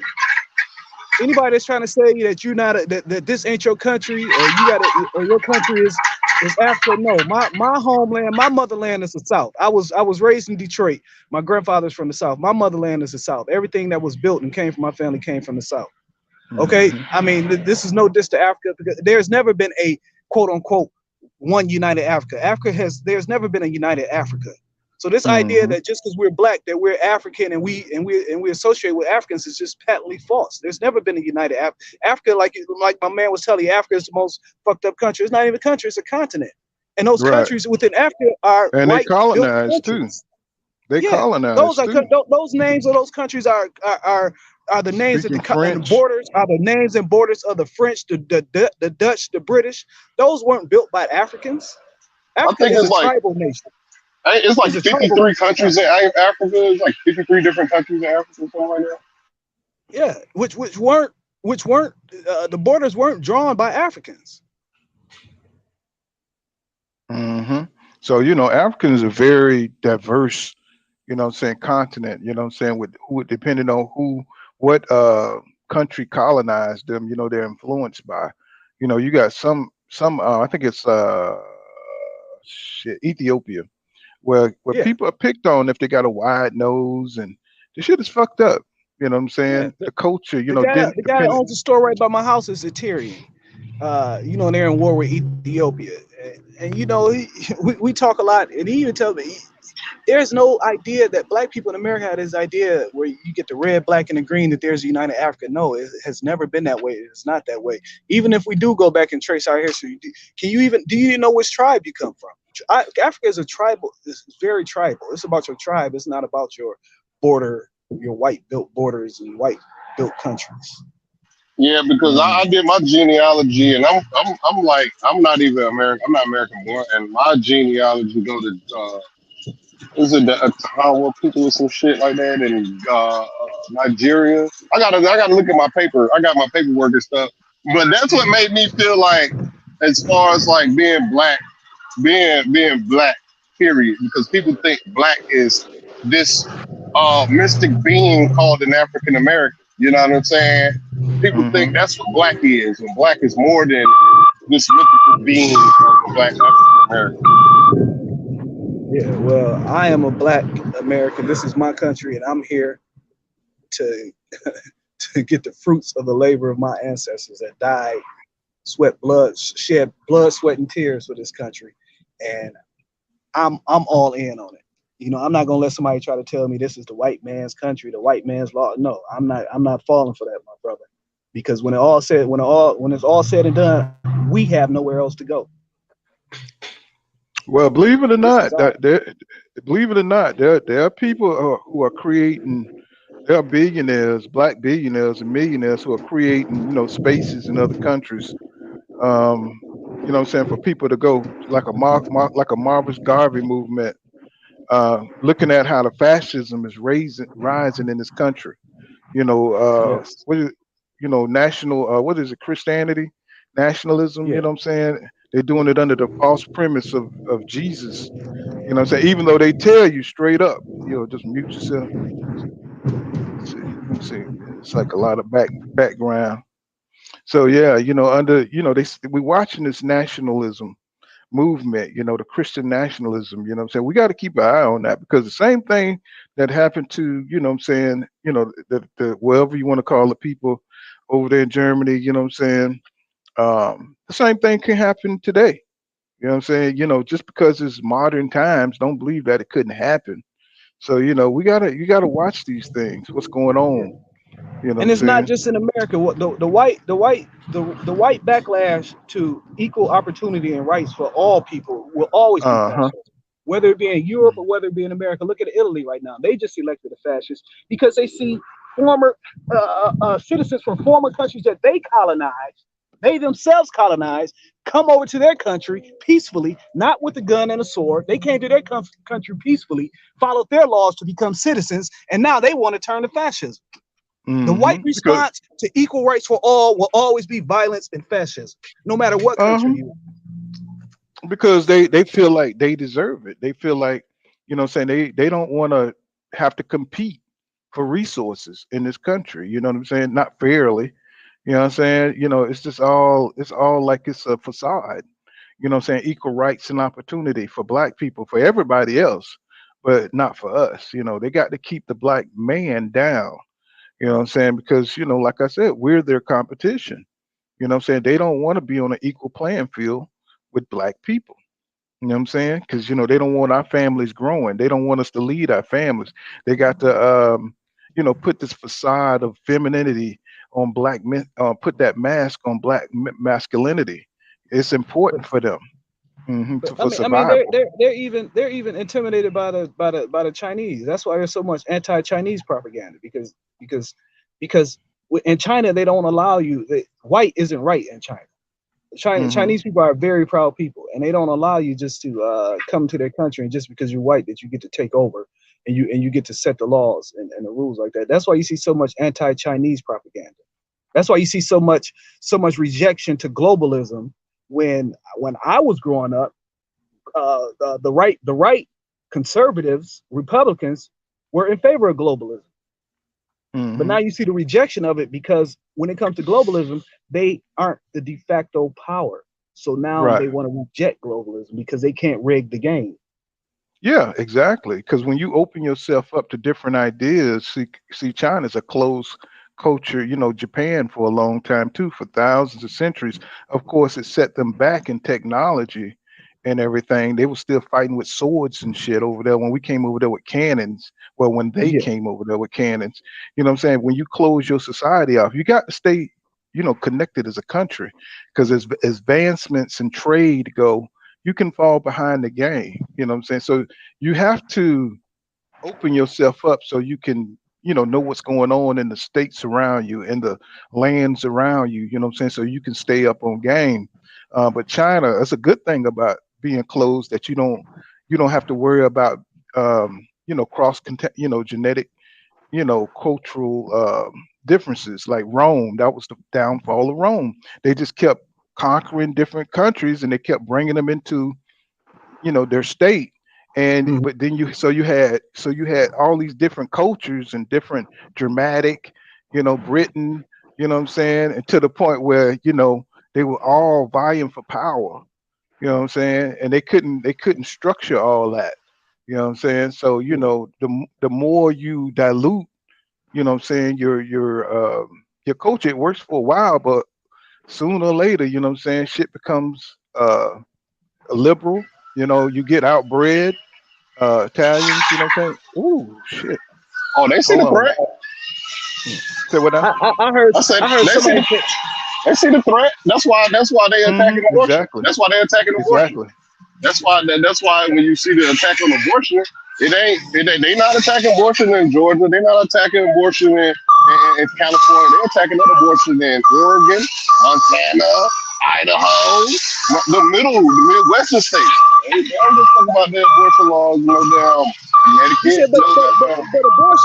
But abortion is just white angst. They see the white birth rate dropping, and they see that. They want white people to have more children, and when they can't get white people to have more children, they adapt new whites into there used to be the Irish didn't used to be white, Germans didn't used to be white, Italians didn't used to be white. So when a white population start dropping, now their new go-tos they're even trying with the Asians, and the Asians are very willing to become white. They're trying with the Mexicans, and the Mexicans are a certain shade of Mexican, like that lady at LA City Council. She was even talking bad about her own Mexican people of a darker complexion. Even northern Sahara, even the countries north of the Sahara, like they consider quote unquote white. Right. Yeah. And like see, the Egyptians and see, that's what they do, is like they open up mobility, like they did for the Irish. They opened up the police and the fire departments. They gave them mobility and made them part of the white culture. You know what I'm saying? Just like they doing right now for the black women. You know what I'm saying? They're never gonna open that shit up for black men. You know what I'm saying? They're gonna open it up for everybody else and leave us out, so we never progress. That's why we'll never get reparations. I mean, but for black men, they've targeted us. They targeted us with these crime laws, these bills, specifically targeting poor black neighborhoods, poor black men, to get us in the system. And once you're in the system, it's no way out of it. That's the best advice my daddy ever gave me, who didn't give me too much, was telling me to stay out of this system, because they got his ass in that system. He was never able to get out of it. But they'll find a way. Yeah, that's why I implore everybody to read that book, the new Jim Crow. Please read that book. Jail is the new slavery. You know what I'm saying? That's why they can throw charges on you and get you in jail for 20 years, by setting you up. So the police is just the slave catcher. Go ahead. What's going on? And remember how much for people that tell you that not. Let me just say this, because I gotta get out of here real quick. I'll probably be back. But let me just say this: people that tell you don't vote, please do not listen to these people, because people that have prosecutorial discretion, you have to vote at least in your local election for your prosecutors, for your state attorney generals, for your city council people. Please at least vote in your local elections, because those have a direct impact on your lives. please get out there and make the change for yourself, for your children, for the future. Even if you're not happy with these state candidates or these federal candidates, your local election matters. You want clean water, you want parks and recreation, you want sports and activities in your community. Vote for people that will go to your state government and allocate money for your community. It's all about allocating money and funds. You need people there for you, your cause, to get money back into our community. The government gives away a lot of money. We need people up there who want to get some of that money and give it back to our community. But thank y'all for that. Mhm. Yeah. What's going on, Hammer? Yeah. What's up, yo? I just heard your conversation. I wanted to hop on real quick.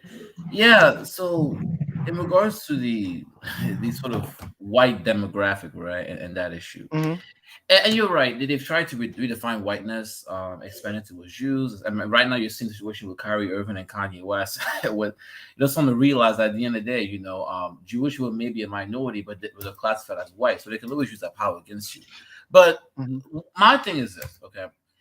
Even though the white demographic is trying to expand definition of white, the issue that they're facing is that a lot of these new groups do not have the genetic prerequisite they want. So yeah, you can expand it towards Italians and Jews and the Irish because they have pale skin, some of them have blue eyes, right? They at least have the genetic prerequisite. Right. Asians don't, right? Nor Right. Africans don't. That's the reason why. Even in Europe right now, right? Because originally, right, they actually opened the doors to allow migrants from the Middle East because they're close to us. But when these migrants went over there, they said, "We're not you. We're not white. Right? We're gonna stick to our culture." They started making the whole kind of ghetto neighborhoods in Norway and these Scandinavian countries. They refuse to intermix with the white population, and so now they're like in a situation in which these folks are coming here, they're sticking to their culture, they're separating themselves from the white demographic, and they have a higher birth rate. I'm like, Europe right now, it could potentially, they're in a situation that by 2050, they could be a minority. So now you're seeing like right-wing sort of, retaliation that we need to get them out of here. So they tried that in Europe, they tried that in America, and it's backfired. That's the reason why, when it comes to the white demographic, they have this thing where they want to claim Hispanics, as white when it benefits them, right? But any other time, these people are quote unquote, brown folks from the border. So it's weird, Yeah, go ahead. Well, that comes when they have a long, illustrious history. They got their own language. When you have your own language, you have your own culture, real culture, you can do shit like that. The problem with us is we don't really have a culture, to go back to. I mean, we have an American culture, but we've never been. Well, we were more unified back during, the Marcus Garvey. He was trying to get something going. But anytime we get leaders who try to get something going, we get so much pushback because we've brought the American dream, the American nightmare. I'm saying we're all over the place as rugged individualism, which destroys any kind of culture. We don't come over here like the Chinese. Look, that rugged individualism, that's only for black folks. Let me just say that right now. Okay? That's what I'm saying. Yeah, that's what keeps us divided. Right. Okay. For white people have been getting stuff for free in this country since the beginning, right? The whole said that if you were a white immigrant, come here and get free land. So what I'm saying is that Black Americans are we are essentially the permanent underclass. This was never supposed to happen. I don't think folks understand that, right? The Black demographic was supposed to end up like Native Americans. It's a miracle that we're technically still here. And I think that's the reason why you get targeted. It's like, you're not supposed to be, you're supposed to be Native American, you're supposed to be gone. How are you niggas still here? And I think when you understand that, it makes sense. So, well, we was here. We're here because we had a value system. You know what I'm saying? Back in the day, we stuck together in our communities. They redlined us, and the best and brightest stayed together. So we could still build. Our women were still up under us, but now they attacked our women through feminism. They've learned how to really divide us, from the inside out. That's what kept us together was our families. The family structure, and that's what's being what kept you together was Jim Crow and racism. And I think A common enemy. yeah, and I think, and this is why I hear a lot from Black folks, because I love being, obviously I love my people, I love being in Black spaces, but, and I feel like this and that no one talks about. What kept the Black folks together was that it was survival. If you did not come together, you will die. And that's a very strong motivation, right? And keep in mind that during this time, look, white women have always been privileged in this country. I'm like, welfare was originally made for white women who were widows. That's what it was originally for. Black women had no access to that. Black people have access to that. And so, number one, you're essentially in a country where you're permanent underclass. Number two, you're in the country where you're facing Jim Crow. And number three, you're in the country where the women, Black women, right, essentially are maids and servants to Miss Anne, the quote-unquote white Becky, her husband. So all of this together is what forced the Black community to really operate the way they did, right? And, even when it comes to quote-unquote Black women, what they did, I don't even blame them. Because think about it, right? Put yourself in the position of a Black female, right? You have been part of the underclass since you came in this country. And every day, as you know, because women are more susceptible to class compared to men are, right? For men, as long it's easier for men to have pride in this compared to women, because women are more vulnerable. They care more about comfort and having resources. So if you're a Black female and you're looking at a white woman and how she's being treated, you've always been her maid, you've always been her slave, you've always, been a liaison between her and the Black community. And now one day, 1950, she come and say, hey, I want you to join. We can be equals, right? You can be Miss Anne too. They took the deal because they thought it'd be better. But here's what happened. What ended up happening was they tricked Black females. They put sex in Civil Rights Act because look, the Civil Rights Act was originally only going to have race, which would mean what? Black women would have an advantage over white women because white women could not claim race. So they convinced them to put sex in there so they could both be a minority through being a female and still be white. They took 80% of the affirmative action and gave it to the white female. See, people ask me, why is it that the Black wealth has actually, the Black wealth divide has increased for white folks? It's because all the wealth went to white women. That's what nobody talks about, right? You preach a bit, dog. that massive dividing what? Look, before the Civil Rights Act, right, white women could not work. People keep forgetting that. It was Black men and white men because it was still somewhat patriarchal, right? So white women knew, hey, your place in the home serving Brad. That's your place. Black women always had to work. They had to go out there and be maids and help the Black community, right? Because that's how it was. So what happened is that white men said, we want to go out there and work too. We want to make the same money Brad is making. So if this Civil Rights Act passes, we're going to be at a disadvantage. White Black men and Black women are going to have an advantage over us because they'll be able to use race and we cannot. But white men are still going to be men. So they went to Black women and said, hey, we'll give you the opportunity to be Miss Anne just like us, right? And leave your men behind. You can be, you can have white female privilege. That's what they said. Black women bought into it. Guess what happened? As soon as they put sex into the right side, they took all the affirmative action and gave it to white women. See, before this happened, the wealth divide between Black men and white men was not that big. It really only started to increase after civil rights. Why? Because all of the affirmative action that was supposed to go to Black men went to who? Went to Becky. So now you're situation in which, how is it that after civil rights, the Black community has less wealth than before? What happened? And none of your Black politicians want to talk about this. White women stole the cookie. They took the money. That's what happened. They always do. Yeah. And then look, it happened again. In the 2000s, right? But just like the white men always steal our inventions. They steal everything, just like they stole from the Native Americans. That's what they do. We don't even get credit for the shit that we created. Because they created the patent. The greatest invention ever invented was the patent. You know what I'm saying? But the idea goes, they steal the land, they steal our ideas. You know what I'm saying? As long as you control the power, you know what I'm saying, in the narrative, you know what I'm saying, they can shape this country, the way they want it to be. All you got to do is go to your local Baptist church, walk in there, and look who they got hanging on their wall, brother. Shit, they control our God. Jesus was white when I was growing up. You know what I'm saying? Go see who you in your Black ass church You know what I mean? Go see who in your black ass church hanging on that wall. Yeah, you know, TD Jakes and Creflo Dollar. Oh, Go, I can't but stand that dude, man. man, look. Like I said, they succumb to the LGBTQ too. Also, that's all I got to say. I have a different opinion. Well, The LGBTQ is nothing more than a proxy class to get at Black Americans too. That's another. Really, it's a way of white men getting their power back. Yeah, through women.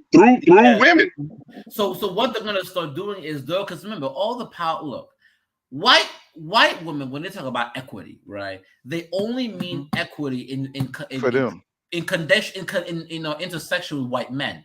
That's what they mean. Because right. in all circumstances, they're better off than most Black men and most Hispanic men. That's why feminism, they never talk about the race piece. They always go to men, because when you add race, what does it realize? Wait a minute, you guys make more money than Black men. You make more money than all the Hispanic men. So what's this? But the sad thing is, educated women understand this. They just went ahead. They just down with it. I mean, they understand. You know what I'm saying? They understand it's a difference between Black feminism and white feminism. They understand that. Look, what's going to happen to Black women is this. You guys are fucked. Because I don't think you guys know. So the Supreme Court right now is going to probably knock out affirmative action next spring. And essentially now they're using Asians as a proxy class. All these retarded Asians, they don't want your East Asian ass in Harvard. Let me just tell them, bruh, Asians have been defeating white kids, right? For the past, 20 years in SAT. Exactly. Literally destroying them.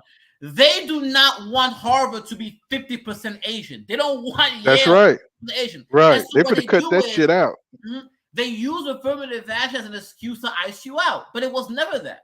And what's going to happen? What's going to happen is this. Once they use your ass to knock out affirmative action, they're just going to even cut you out even more. You're going to see a more increase, a bigger decrease in Asians going there. And they're going to blame you. Oh, it wasn't us. It was Asians. They're the ones that. So in other words, they get to ice you out and they get to blame you for it. So now everyone is going to turn. They've been doing that, but they if you haven't learned nothing for the last 6 years, they could do what the hell they want to do. You know what I'm saying? And they do it right in front of your face, and it's nothing. Look at Trump. They could do everything they want right in front of you. Say what the hell they want. If they came out tomorrow and say, Black people look like monkeys, you just have to accept it. That's and we living in the system that we're living in, and I'm just like looking at this. I'm like, how in the world can they have a network like Tucker Carlson, who put out all this misinformation, who can charge the masses? We got more mass shootings. These people, they can do what the hell they want to do, and we need to like make a plan of what we're gonna do when they start really, cutting us out. For now, they can do it for now. See, that's why I feel like Black, especially Black. Okay, see what's happening. See, right?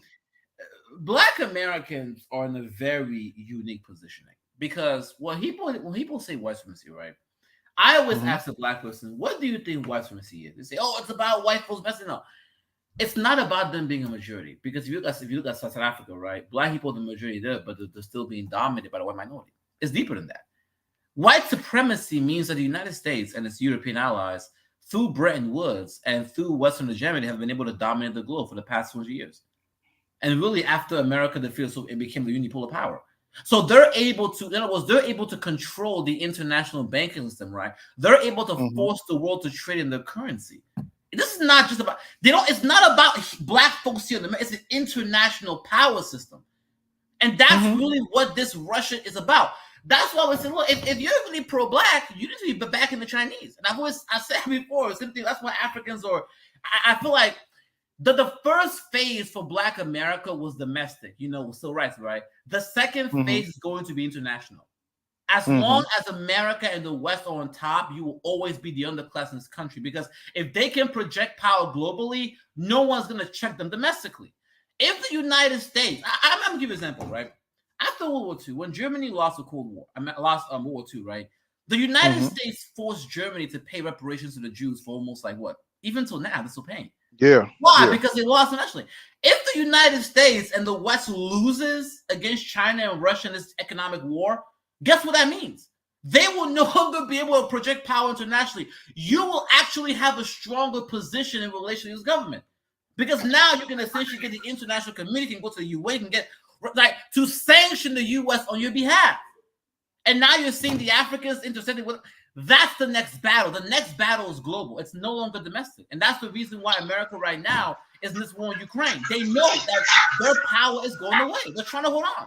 And these Africans, black Africans are, you're seeing a black awakening there too. You have many of them are going with the Chinese. Pan-Africanism is the next phase. And I think black Americans understand that. Go ahead. It is I haven't looked in like a couple months, but is the Chinese stock market recovering? Because a lot of people haven't paid attention, but like in the beginning of the year, about March, the Chinese is going through like a recession. Like their stock market had plummeted big time. You know what I'm saying? And I think that's what like the Ukraine thing is preparing for. Okay. Do you want to tell? Okay, let me just tell you. Look, I shouldn't be telling y'all, but y'all my bro. I know. Look, I love giving the black community free game. Let me answer what's really happening. Okay, Donald Trump came into power, right? And really, if you really think, to be honest with you guys, it was really the CIA, FBI who put him in power. They did not want Hillary Clinton. Hillary Clinton had too much information. There were too many people within those agencies that they did not want her in there. That's the reason why they went until the last minute to drop all those emails. It wasn't a coincidence, okay? We don't want this to go in here. She has too much on us, right? So they essentially let them get the power. Here's the thing. Trump came into power, right? Tariffed the Europeans, tariffed the Chinese. He wanted to pull America back because he realized that the American empire is going away, right? The U.S. empire is being assured. And in order for America to hold on to its hegemonic system, you would have to sacrifice the domestic economic system. He wanted to say, look, I want to bring manufacturing back. Fuck you, Europeans. Joe Biden comes to power, right? You have Emmanuel Macron, you have Angela Merkel. Angela Merkel is now bringing in Nord Stream 2. Emmanuel Macron is in China, right? Europe is flipping towards the BRICS. And by the way, I didn't want to chat. Go into the BRICS, right? Brazil, Russia, India, China, South Africa. That is the new economic bloc now. That is challenging the West, right? The SCO, the China Cooperative Association, right? Those are the key blocks that are now going to really try to replace the West as we speak. So Joe Biden, he comes to office, right? Asia has been flipped over. Economically, now with the Chinese. Africa flipped over. They're not with the Chinese, right? Now, when it came to Africans, look, black folks in Africa have never liked white Europeans, right? Same thing as us over here, okay? They only dealt with white Europeans because America won the Cold War, so they had no choice. And remember, it was the Soviets and the Chinese that helped them during the fight towards independence. So what essentially happened, right, is that China went over there economically. Let's say, they jumped over, right? The Middle East is a flip. It's really split. You have Saudi Arabia and Iran. Saudi Arabia and Iran are core centers of power in that region, right? America's been able to keep the Saudis on the side because Saudi Arabia does not want Iran to dominate, right? But ever since Joe Biden came into power and said, Mohammed bin Salman, I'm going to try to isolate you, Mohammed bin Salman is saying F you. He's not trying to join the BRICS, right? Saudis are now moving away from the West, right? And I think what you're going to start seeing in next year, you're going to start seeing the breaking of the petrodollar. Latin America is flipping too. The only piece on the chessboard America had left was Europe. And they were flipping, right? So what did Joe Biden do? Joe Biden was president in 2014 when you had the color revolution in Ukraine. And that's when Vladimir Putin seized Crimea. So he knows that when it comes to Vladimir Putin, right, their red line is long-range missiles in Ukraine. What did he do? He started exporting ICBMs and long-range missiles to Ukraine, knowing there would be a response. And Joe, I know what the game plan was, okay? You send these long-range missiles to Ukraine, you provoke the Russians to attack, and then you use as a prerequisite to sanction them, right? And you destroy Russia's economy, and with Russia out of the way, you try to isolate China. Because why? Russia is the military arm of the BRICS. It's obvious what they were trying to do, but it backfired. Russia took a hit, but there wasn't this collapse they expected. Instead, Europe right now is going through recession. America is going through recession, right? And China actually got strong economically. The only reason why China's economy is slow is because Xi Jinping keeps doing the COVID-19 lockdown. That's it. Once they remove the lockdowns, their economy is going to soar like to the heavens. But now when it comes to, and someone said, yeah, look, don't get it twisted. Yeah, the Chinese, the Asians, they're very colorist, right? They don't like you niggas. But here's the issue, and I've always said about this, right? I don't care whether someone likes me. Are they going to do right by me and do what I need to do? So I care about. Mao Zedong hated the Americans. Mao Zedong hated Europeans. But guess what? He understood if he wants China to industrialize, guess what he has to do? I have to cut a deal. So he, Mao Zedong and Deng Xiaoping, they looked the other way. They bowed their heads for 30 years. 30 years, China bowed their heads and said, fine, we're going to open up this country and let the Americans come in. White folks came into China, industrialized the country, built it up, right, and they were all docile. Now that China got what they wanted, they said, fuck you. Kick them out. And now China is telling America, yeah, thank you for all the investment. Fuck you. Now we're going our own way. Africans need to understand your only path to industrialization is through China. I don't care whether they like you or not, okay? You're going to have to cut a deal with them the way they cut a deal with the Americans. Yeah, what's your name of your channel? I'm going to have to sub to you. I got to go. My channel is Hammer. I'll put my my link in the chat. Let me put a link in the chat. But yeah, it's like, dude, bro, black folks need to understand, man. I don't care if someone likes. I don't give a fuck. I don't care if you like me. Are you gonna give me my money? Are you gonna follow this contract? That's the reason, bro. That's the reason why you got fucked up with Obama, because you thought, oh, he's a nice guy. Guess what happened? He couldn't pass reparations. At the end of the day, I'm gonna give you an example, right? Let's look at President Johnson. President Johnson was a Dixiecrat. He didn't like black folks, but he passed all the bills. Very racist. But what did he do? He's the one that passed the bills of Black America, civil rights, voting rights. A lot of times, it's the people that don't like you that get the shit you wanted to get done. So when it comes to Africans, I don't care how you feel. The Europeans are not going to industrialize you. They're not. The last thing, okay. Africa is right under. Slow down, bro. Slow down, because you this history class, this economics class is going fast. Go ahead, bro. You're giving some good info. Yeah. So, okay, if you guys want to understand, right, look at the map. Where is Africa right now? It is right next to Europe, right? The sub-Saharan region. Right. Europeans understand what? If Africa industrialized becomes powerful, guess who's going to get overrun first? Who, that China? No. China is all the way in the Pacific, right? Eurasia separates China and Europe. Look at Africa. They are literally right next to Europe geographically, right? If Africa industrializes and becomes an economic powerhouse, guess who's going to get destroyed first? Europe. Ooh. Okay. I'm gonna give you an example right now. Okay, look at what's happening. Well, I know China right now is deeply, invested in Africa right now. You know what I'm saying? They're killing the game. Yeah, because they have to. They have no choice. Right, China right now demographically is shrinking. Right, their birth rates are going like below it's crashing, and they know if they want to become the largest economy by 2030, if they want to really take over the mantle, they need demographics. They need a market base. Why did America institute the Marshall Plan in Japan and South Korea and Europe? Europe was destroyed after World War II. Japan was destroyed. But you know what? If we want to dominate the globe, we need a marketplace. We need, right, markets to align with us. So they invested in Europe, invested in South Korea, invested in Japan, built up those countries so those countries can become what? Allies in the global stage. They know Europeans don't want to be allies with China, right? So they said, look, we cut a deal with the Africans, okay? We'll help you industrialize. We'll help you get on your feet, right? We'll cut the same deal that America had with Europe, we'll have it with you, okay? As we rise, you'll come with us, right? And then we'll pass on the mantle to you. That's what's happening. Africa, bro, by 21,000, 50% of the world's population is going to be black people in Africa. They're taking over. Mm-hmm. So when you understand that you are literally on the cusp, like black folks on the cusp taking over. That's the reason why they're losing their minds. Come on, bro. The next phase for Black America is Pan-Africanism. It's geopolitics. We've done all we could here in America. We really have all we could. Well, let me ask you this: what does that look like as a Black African American? You know what I'm saying? To participate in It Pan-Africanism. looks amazing. Let me give you an example, right?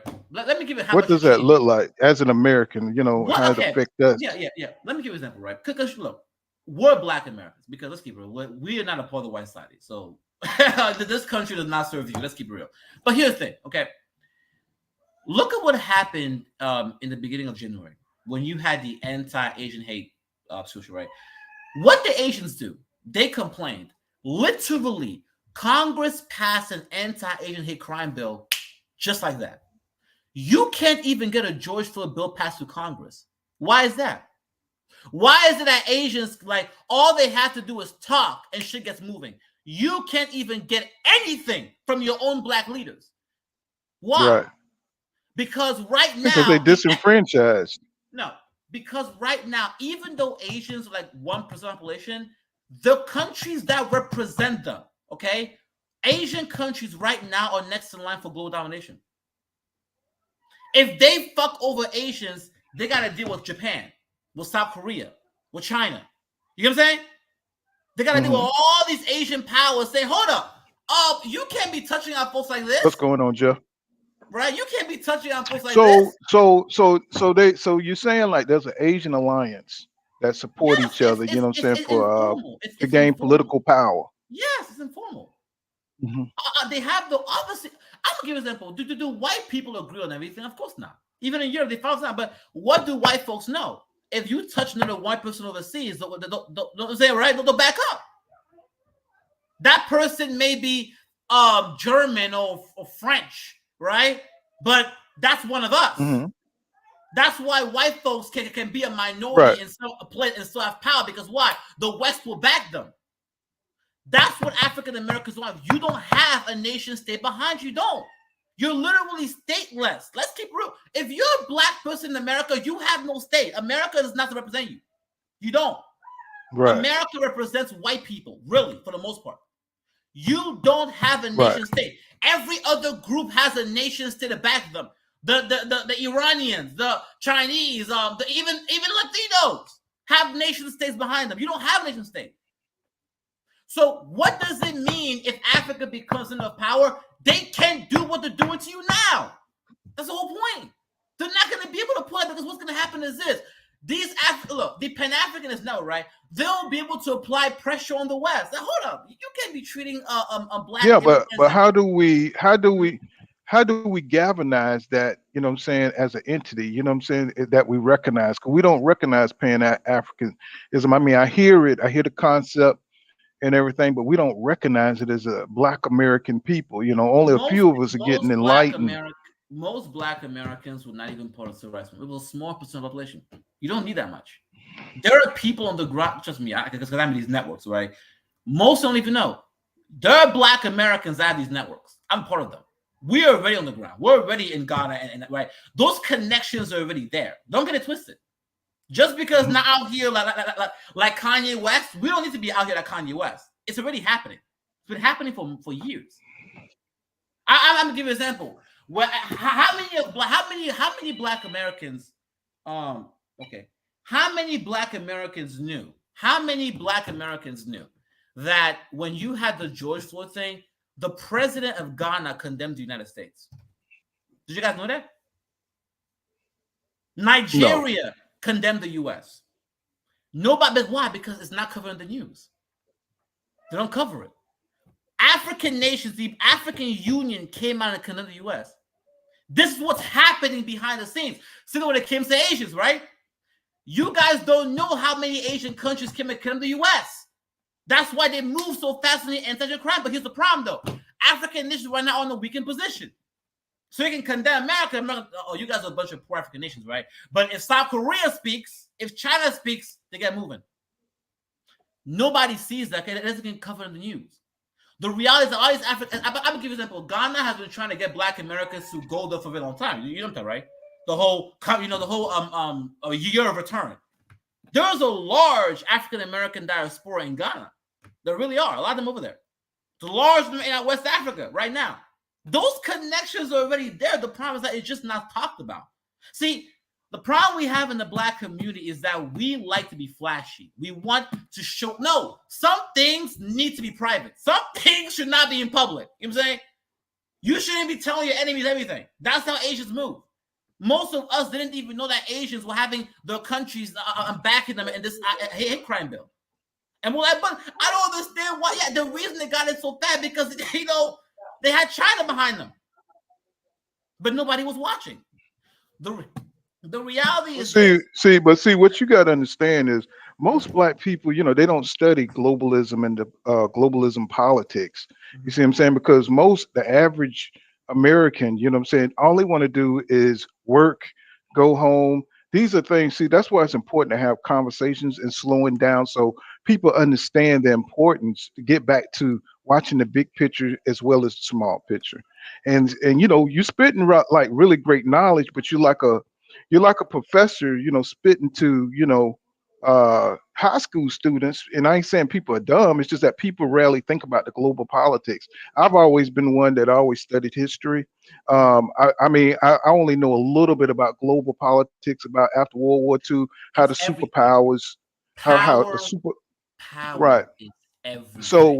So what I'm saying is that, you know, you're kind of like, you're preaching to the choir, but yet you're preaching to an educated choir who don't really watch global. You know, they don't watch the world nations and what's going on with world top politics and how, you know, commerce is moving and the decisions that are being made.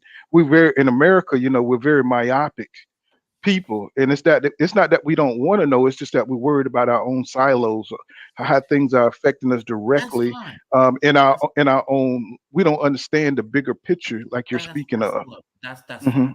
Look, let me get this. Okay, the civil rights movement was a minority of black folks. Most black Americans were not involved in that. It was a small percentage. We don't need everyone to know. We just need them to know the basics. That's all we need. That's the reality. I mean, even when it comes, most Asians don't know about this. It was the small group of Asians that had the connections to the homeland that had them to condemn. You know what I'm saying? You don't need that. You really don't. You just need enough. And what I'm saying is that, regardless of what Black Americans know, there are people in the Black community, like me, others, who know what's going on, and we're fighting for the Black diaspora on your behalf. You know, and folks don't know that behind the scenes. Folks, how many of y'all even knew that the president of Ghana condemned the U.S.? Most don't even know that. Why? Because Ghana. Like I'm saying, it's great information, but how do we use that information? You know what I'm saying, to improve, you know, our lives and make those connections, those Pan-African connections. You know, how do we use that? And you know what I'm saying. Well, what I would say is, what you can do is to just educate yourself. And you know, and use that as you know, operate for leisure. Because look, here's the thing: most Black Americans are not going to move to Africa. Can we be honest here? Most of them will not. We're just right. Not. Oh yeah. Many will don't. Like so. This is really the folks who can actually do stuff like on the real basis are going to be minority anyway. So what the majority can do is educate themselves to better understand how to move. Because what this does is that it doesn't make you fall into depression. You know, a lot of Black folks are hurt. Let's keep it real. When we see these videos, when we see what's happening, it makes you feel depressed because it feels like you fought so hard and it feels nothing's changing. But when you understand what's happening, it gives you hope. And I think that's the most important thing. It gives you hope. So you understand why it's happening. Yeah, exactly. Why it's happening. Yeah, it's not, you know what I'm saying? You don't feel disenfranchised or you know what I'm saying? You know, hard, like these white folks are going on you, but look, keep fighting. The light is almost there. It really is, actually. The light at the end is almost there. It really is. Because white folks right now on the bad situation. I don't think you understand it, bro. No. I mean, we need to have these kind of talks, you know, so people can, you know, get out of their own little universes and understand that there's other schools of thoughts. You know what I'm saying? That people, you know, brothers are out there thinking about this kind of things. You know what I'm saying? You enlighten a lot of other people to, you know what I'm saying, to open up their thinking, you know what I'm saying, and giving them, you know what I'm saying, new hope. You know what I'm saying, about what's going on with our culture and what's the next level. You know what I'm saying? I appreciate you. You know what I'm saying? What's your channel again? I think I put in my channel in the chat. I think it's Hammer. Did you? I don't see it. You know what I'm saying? But You yeah, know what? man, Let me definitely. just put in the private chat so you can put out in the public chat. I just put in the private chat Okay. right now. So look, at the end of the day, I brought my channel out there to kind of really is I can some of this stuff I really shouldn't even be saying, to be honest with you. But I feel like I just want to give free game to the black community, because I feel like so many of us are hurt, so many of the black diaspora is hurt. There's a lot of hopelessness, especially when we see what's happening with the Asians. I'm giving them right now. The whole reparations. You are not going to get reparations without help from the black nations. Let me, and that just came to me because I hate having these with black folks. For you to get reparations, you're going to have to interconnect with the black diaspora. No way around it. All this, we're going to run up on white liberal. That's not going to work. The reason why the Japanese got reparations, you know why? Japan said, we're not going to ally with you unless you pay our people. That's why they did it. The Japanese didn't have that support.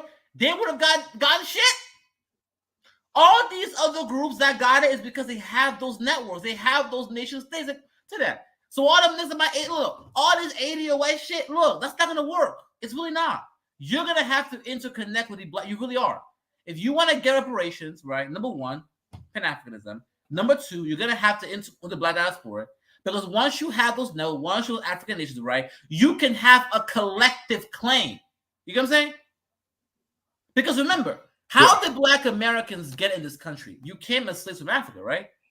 African nations were also colonies. The Caribbean nations were also slave states. So for you to make that demand, it has to be collective. It can't just be you. Because what ends up happening is they can divide you and say, oh, well, what about the Africans? That's what's happening. It has to be collective with nation states in the United Nations and in conjunction with other economic power groups like the Chinese, right? All together. Then you can apply pressure and force the West to give you reparations. Because if it's just a 13% population in America saying we feel hurt, guess what they're going to tell you? Fuck you, black folks. And that's what's happening. Right? Isn't that what's happening? Well, that's what they did for the last, 100 years when we asked for reparations. They told you, fuck you. You're on your own. You're a minority. You have no power. No one's backing you.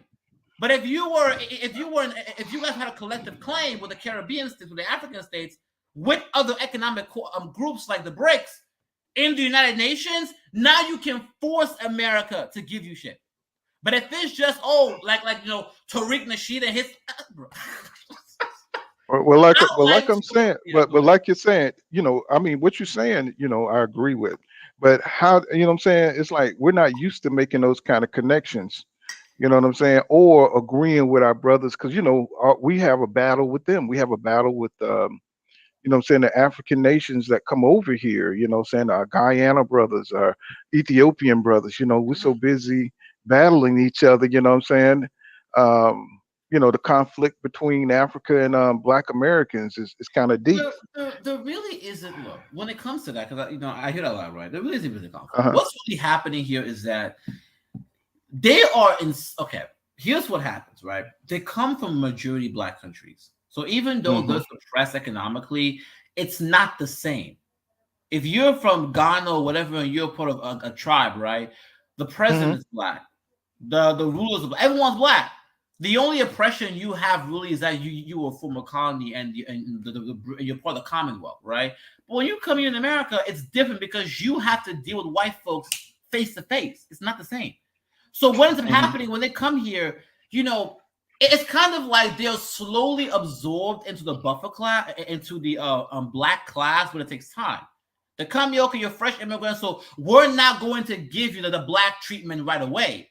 What happens is second, third, fourth generation, they become niggers. That's what happens. When they first come here, they're able to escape this sort of racial hierarchy, right? In many ways. Right. And that's when you look at the numbers. By the second and third generation, they're niggers. And when I say that, I mean that's how they're viewed. That's that American. Yeah. That's that American indoctrination. Yeah. You know what I'm saying? It's for the first patch, yes, but watch the children, second to the fourth. But I Yeah. okay, you know what? Yeah, you're now 2, 3. Okay, now you're with these niggas over here. Now you're I'm getting in. Akon. I don't care. You're a nigger. So yeah, it does not really a battle. It's just that it takes time for them to be absorbed into that class. But Right, trust right. me, they are. That's what happens. Yeah, I believe you. You know what I'm saying? But shit, I mean, right now, it's like if you look at the Black American culture, and I'm just giving a snapshot from, social media may not be the best thing to compare. What I'm saying, what's going on right now? We just all over the place. When you got Kanye West, you got these people looked at as leaders. What I'm saying, we can't depend on what I'm saying, the Jesse Jacksons anymore, or they're all compromised. All the old civil rights activists, they got TV political shows now. The Democratic Party don't represent blacks. What I'm saying, not black men anyway in this country. Republicans definitely don't. Maybe they have different aspects, but they really don't. The philosophy of these parties really don't support anything. What I'm saying, for black men. So it's like, well, let me get to the point. So how can we claim power? We have a problem with keeping the dollar in the black community. You know what I'm saying? So it's like it's a lot of places where what I'm saying, we got to learn basics. What I'm saying, voting, what I'm saying, keeping the dollar in the black community, supporting black businesses. These are simple things that other coaches do that we don't even believe in. We want to go out and get a Louis bag or a Birkin bag, or we want to go get Nikes instead of supporting, what I'm saying, FUBU. You see what I'm saying? And so we got basic things we need to work on. We understand that, to elevate your mind to a bigger concept, but we got to start at the bottom, just doing the right things, supporting ourselves, supporting, what I'm saying, learning what's real power, how to build, what I'm saying, from a local to a national level. What I'm saying, we just so far behind because we just feel, like, most of our youth, they want to smoke weed and just have a good time. What I'm saying, they're not really thinking about, what I'm saying, being empowered, what I'm saying, in our nation and building our nation up. What I'm saying? So we got to educate ourselves, like you said. That's why I keep saying, like, how can that happen? Shit, half my life is over. So, how can we get people to think like that? What I'm saying, to, build our communities like that, You've when we already got done. Okay, here's the thing. You have Mhm. already done that. That's what, like, Black Americans have already built communities. It just got burned down. That's the full Mhm. like Black Americans have done that over and over and over and Mhm. over again. We've always done that. Black Wall Street, they Mhm. literally will burn it down. Yeah. And so what ends up happening is that if you build and build and build something and it keeps getting burned down, it's like, just give up. But even now, we're still trying. But look, here's the issue. Okay, after the Civil War ended, right, and you have Reconstruction. Okay, Black America had a choice because Lincoln wanted to send us over to Liberia.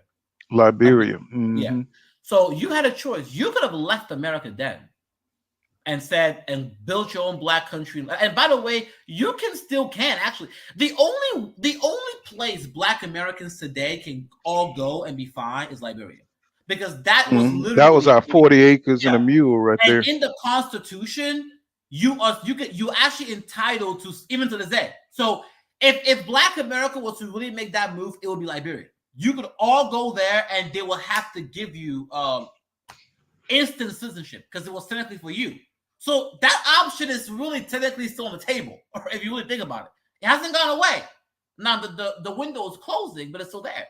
So you had that choice. You said, "No mistake. You're not." Look, obviously, I'm not going to blame the minute to do right, but Black, right?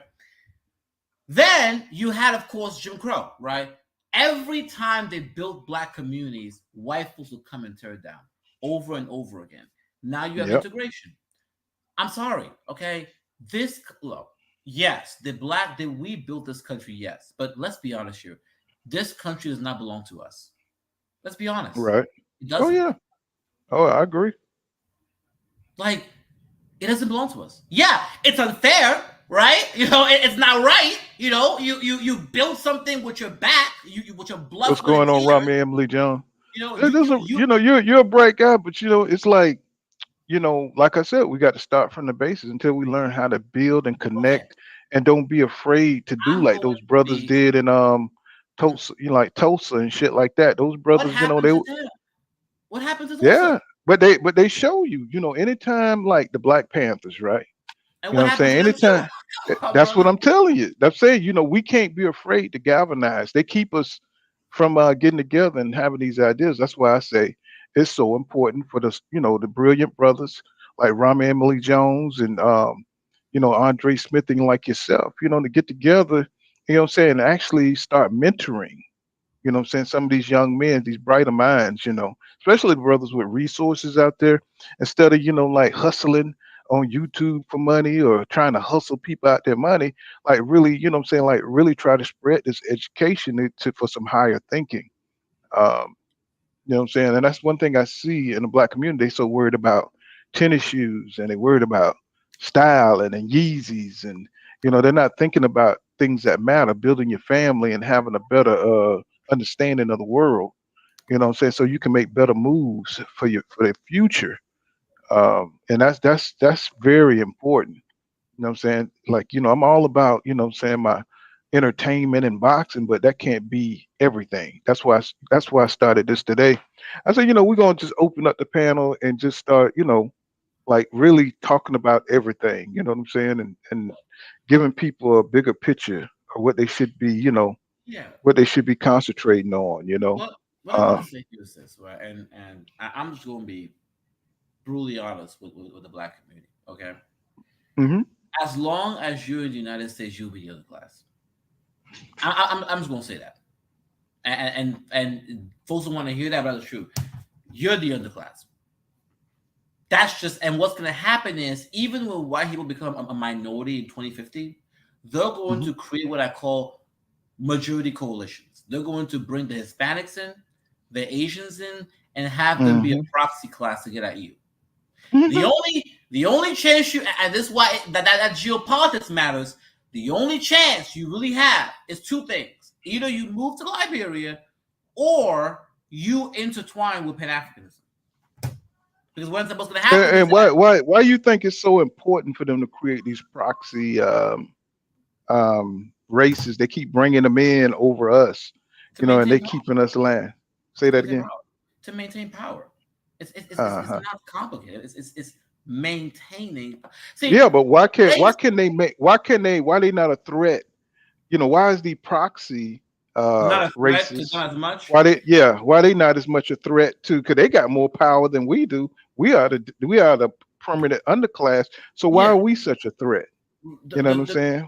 that's two reasons, right? And by the way, go and check out Frances Cresswell. Essentially, she breaks it a lot. But number one, okay, this white people face two things, right? Hmm. Guilt and fear retribution. Number Hmm. one, there's an immense amount of guilt about what happened. That's the reason why whenever you talk about race, whether it's a white liberal, white Why they conservative, trying to get rid of critical race theory? They trying to yeah, get rid of. come on, bro. We know what it is. They get uncomfortable on both sides, even white liberal. That's when the reparations talk came, they shut that shit down real quick. Both white liberal, right, have a lot of guilt, and black people invoke the most guilt from them because you literally were slaves. Number two, they fear retribution. They don't fear Hmm. revenge from Hispanics. They don't Right. fear. That's what they're more comfortable here. The fear is if these black folks take over, they'll do to us what we did to them. Okay. Exactly. I've said that a number of times. Go ahead. And number three, right?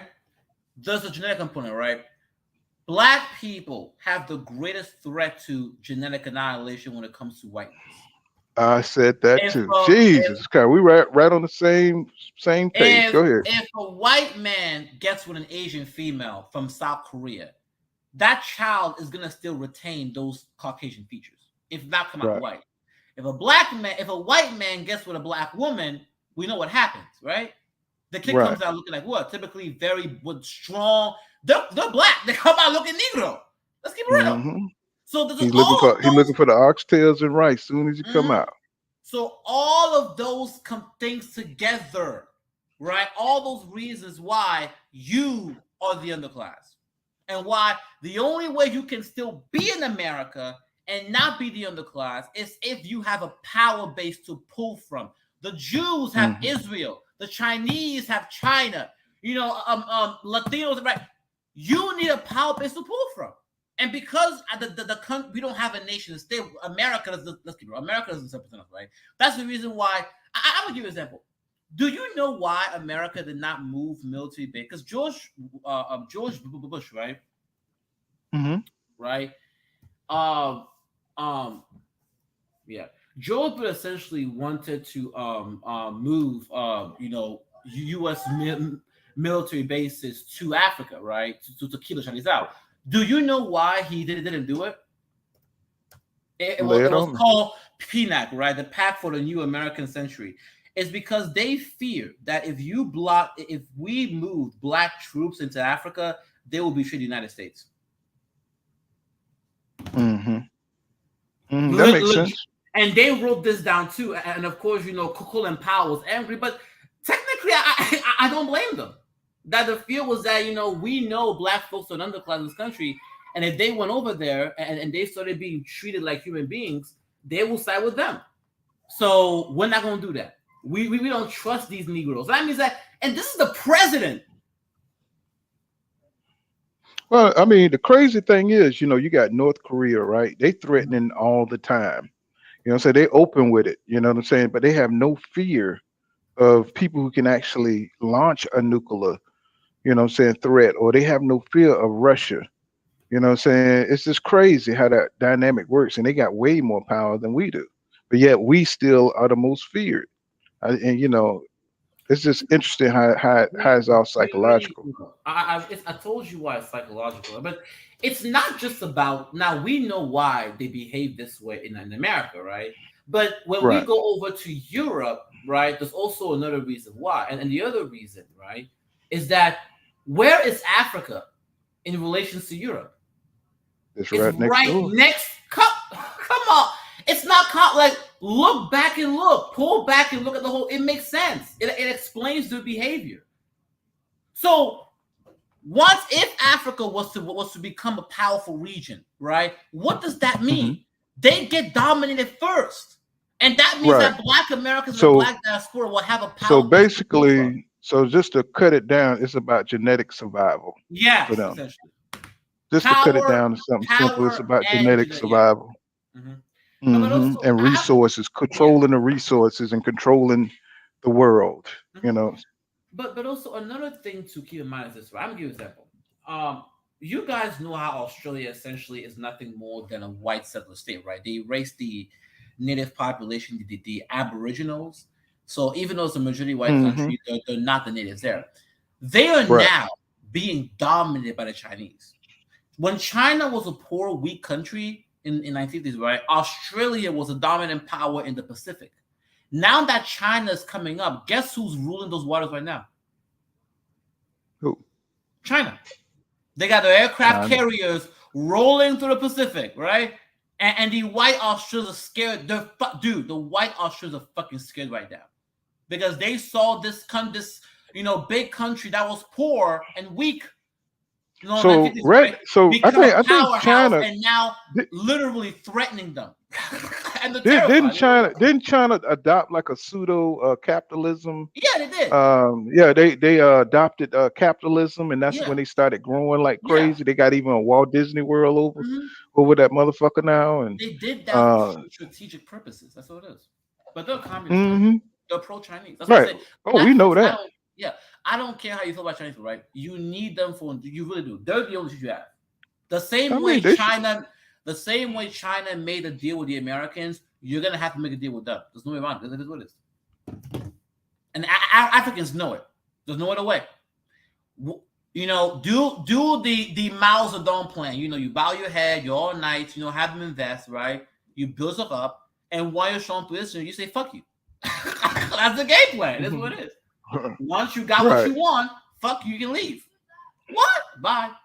That's the game plan. Go ahead. Yeah. So, let me see. What's going on, Roman Rose? Ricardo Johnson says minerals and location.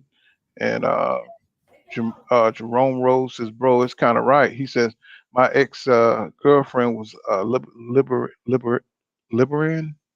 Oh, Liberian. Oh, Liberian from Liberia. He says, although we can't get an instant citizenship, but we are treated differently by them. Yeah, you know what I'm saying? It's just interesting, you know what I'm saying? Like we're gonna have to like look at these options in the future. You know what I'm saying? If this country, with the national fascism, you know what I'm saying, if it get any worse, bro, we might be forced to, move to another country or something, you know what I'm saying? Cause or this shit's gonna get back like it was in Jim Crow times and shit. We're gonna have motherfuckers riding like the KKK around this motherfucker, you know what I'm saying? Cause they so afraid of losing this country. It's only the policies that they control that keep them, you know what I'm saying, in power. You know what I'm saying? And the mental slavery that we're under. You know what I'm saying? It's like in the feeling of being disenfranchised, but they know long as if we don't, what I'm saying, have a better understanding of how the way these things work, then, we'll always be a permanent underclass in this country, you know. No doubt. But we've been here 2 hours. I got an appointment, you know what I'm saying? We're gonna come back, we're gonna have more forums like this, you know what I'm saying? Of course, I got this to keep it boxing too. You see what I'm saying? But I just want to open up a little bit and talk about more, you know what I'm saying, more about what's going on with our community and how it connects to everyday life. Yeah, You know it's what I'm saying? fine. So the brothers can get on here, like my brother here, Hammer, who just educated us, you know what I'm saying, on global politics and Yeah. globalism and how it and pan Africanism and how we need to be thinking about that into our everyday lives. You know what I'm saying? And I just want to make that connection for all the brothers who ain't thinking about these sort of things. And what's your channel? What's the name of your channel? Hammer? Yeah, Hammer. I put the link in the private chat. So you can put it to the chat. But Okay. yeah, I'll let Yeah, y'all. man. But I just want to hop in and share some Oh, knowledge. that's all right, man. Hey, we've learned a lot today from you, bro. And we need to listen to our brothers out there, that's intellectual like that. You know what I'm saying? I mean, very powerful stuff, man. And I hope you'll come back and what I'm saying, bring more of that with you, or what I'm saying, maybe sit on your panels and what I'm saying, you just, you know, let us know what's going on with the world. I really Thank you, appreciate you, bro. thank you, man. I You know appreciate what that. I'm saying?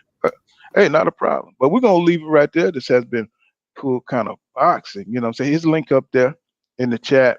His channel name is Hammer. Um, you know what I'm saying? Really, really, really smart brother. You know what I'm saying? So, but we're gonna come back and probably later on tonight, probably. Just depends, you know what I'm saying? I got an appointment today. But what I'm saying? Right now ain't nothing going on in boxing, but we'll probably see what's going on in the news and talk about that. I'm trying to do more live streams and trying to open up the format to with more brothers, more voices, and what I'm saying, just put it out there what's happening in our community. But what I'm saying, but that's it for today. And we'll come back, man. Just thank you for sliding through Jerome Rose, Ricardo Johnson, Romley Emily Jones, who's always been a pillar of pool counter boxing, and John Norrie. You know what I'm saying? We're gonna get it going, man. You know what I'm saying? It's just what I'm saying, life goes on, you know what I'm saying? But remember what I say, law don't go right here, law dog. And I see you guys in the next one. Thanks for sliding through, fellas. You know what I'm saying? Peace out. See you a little later.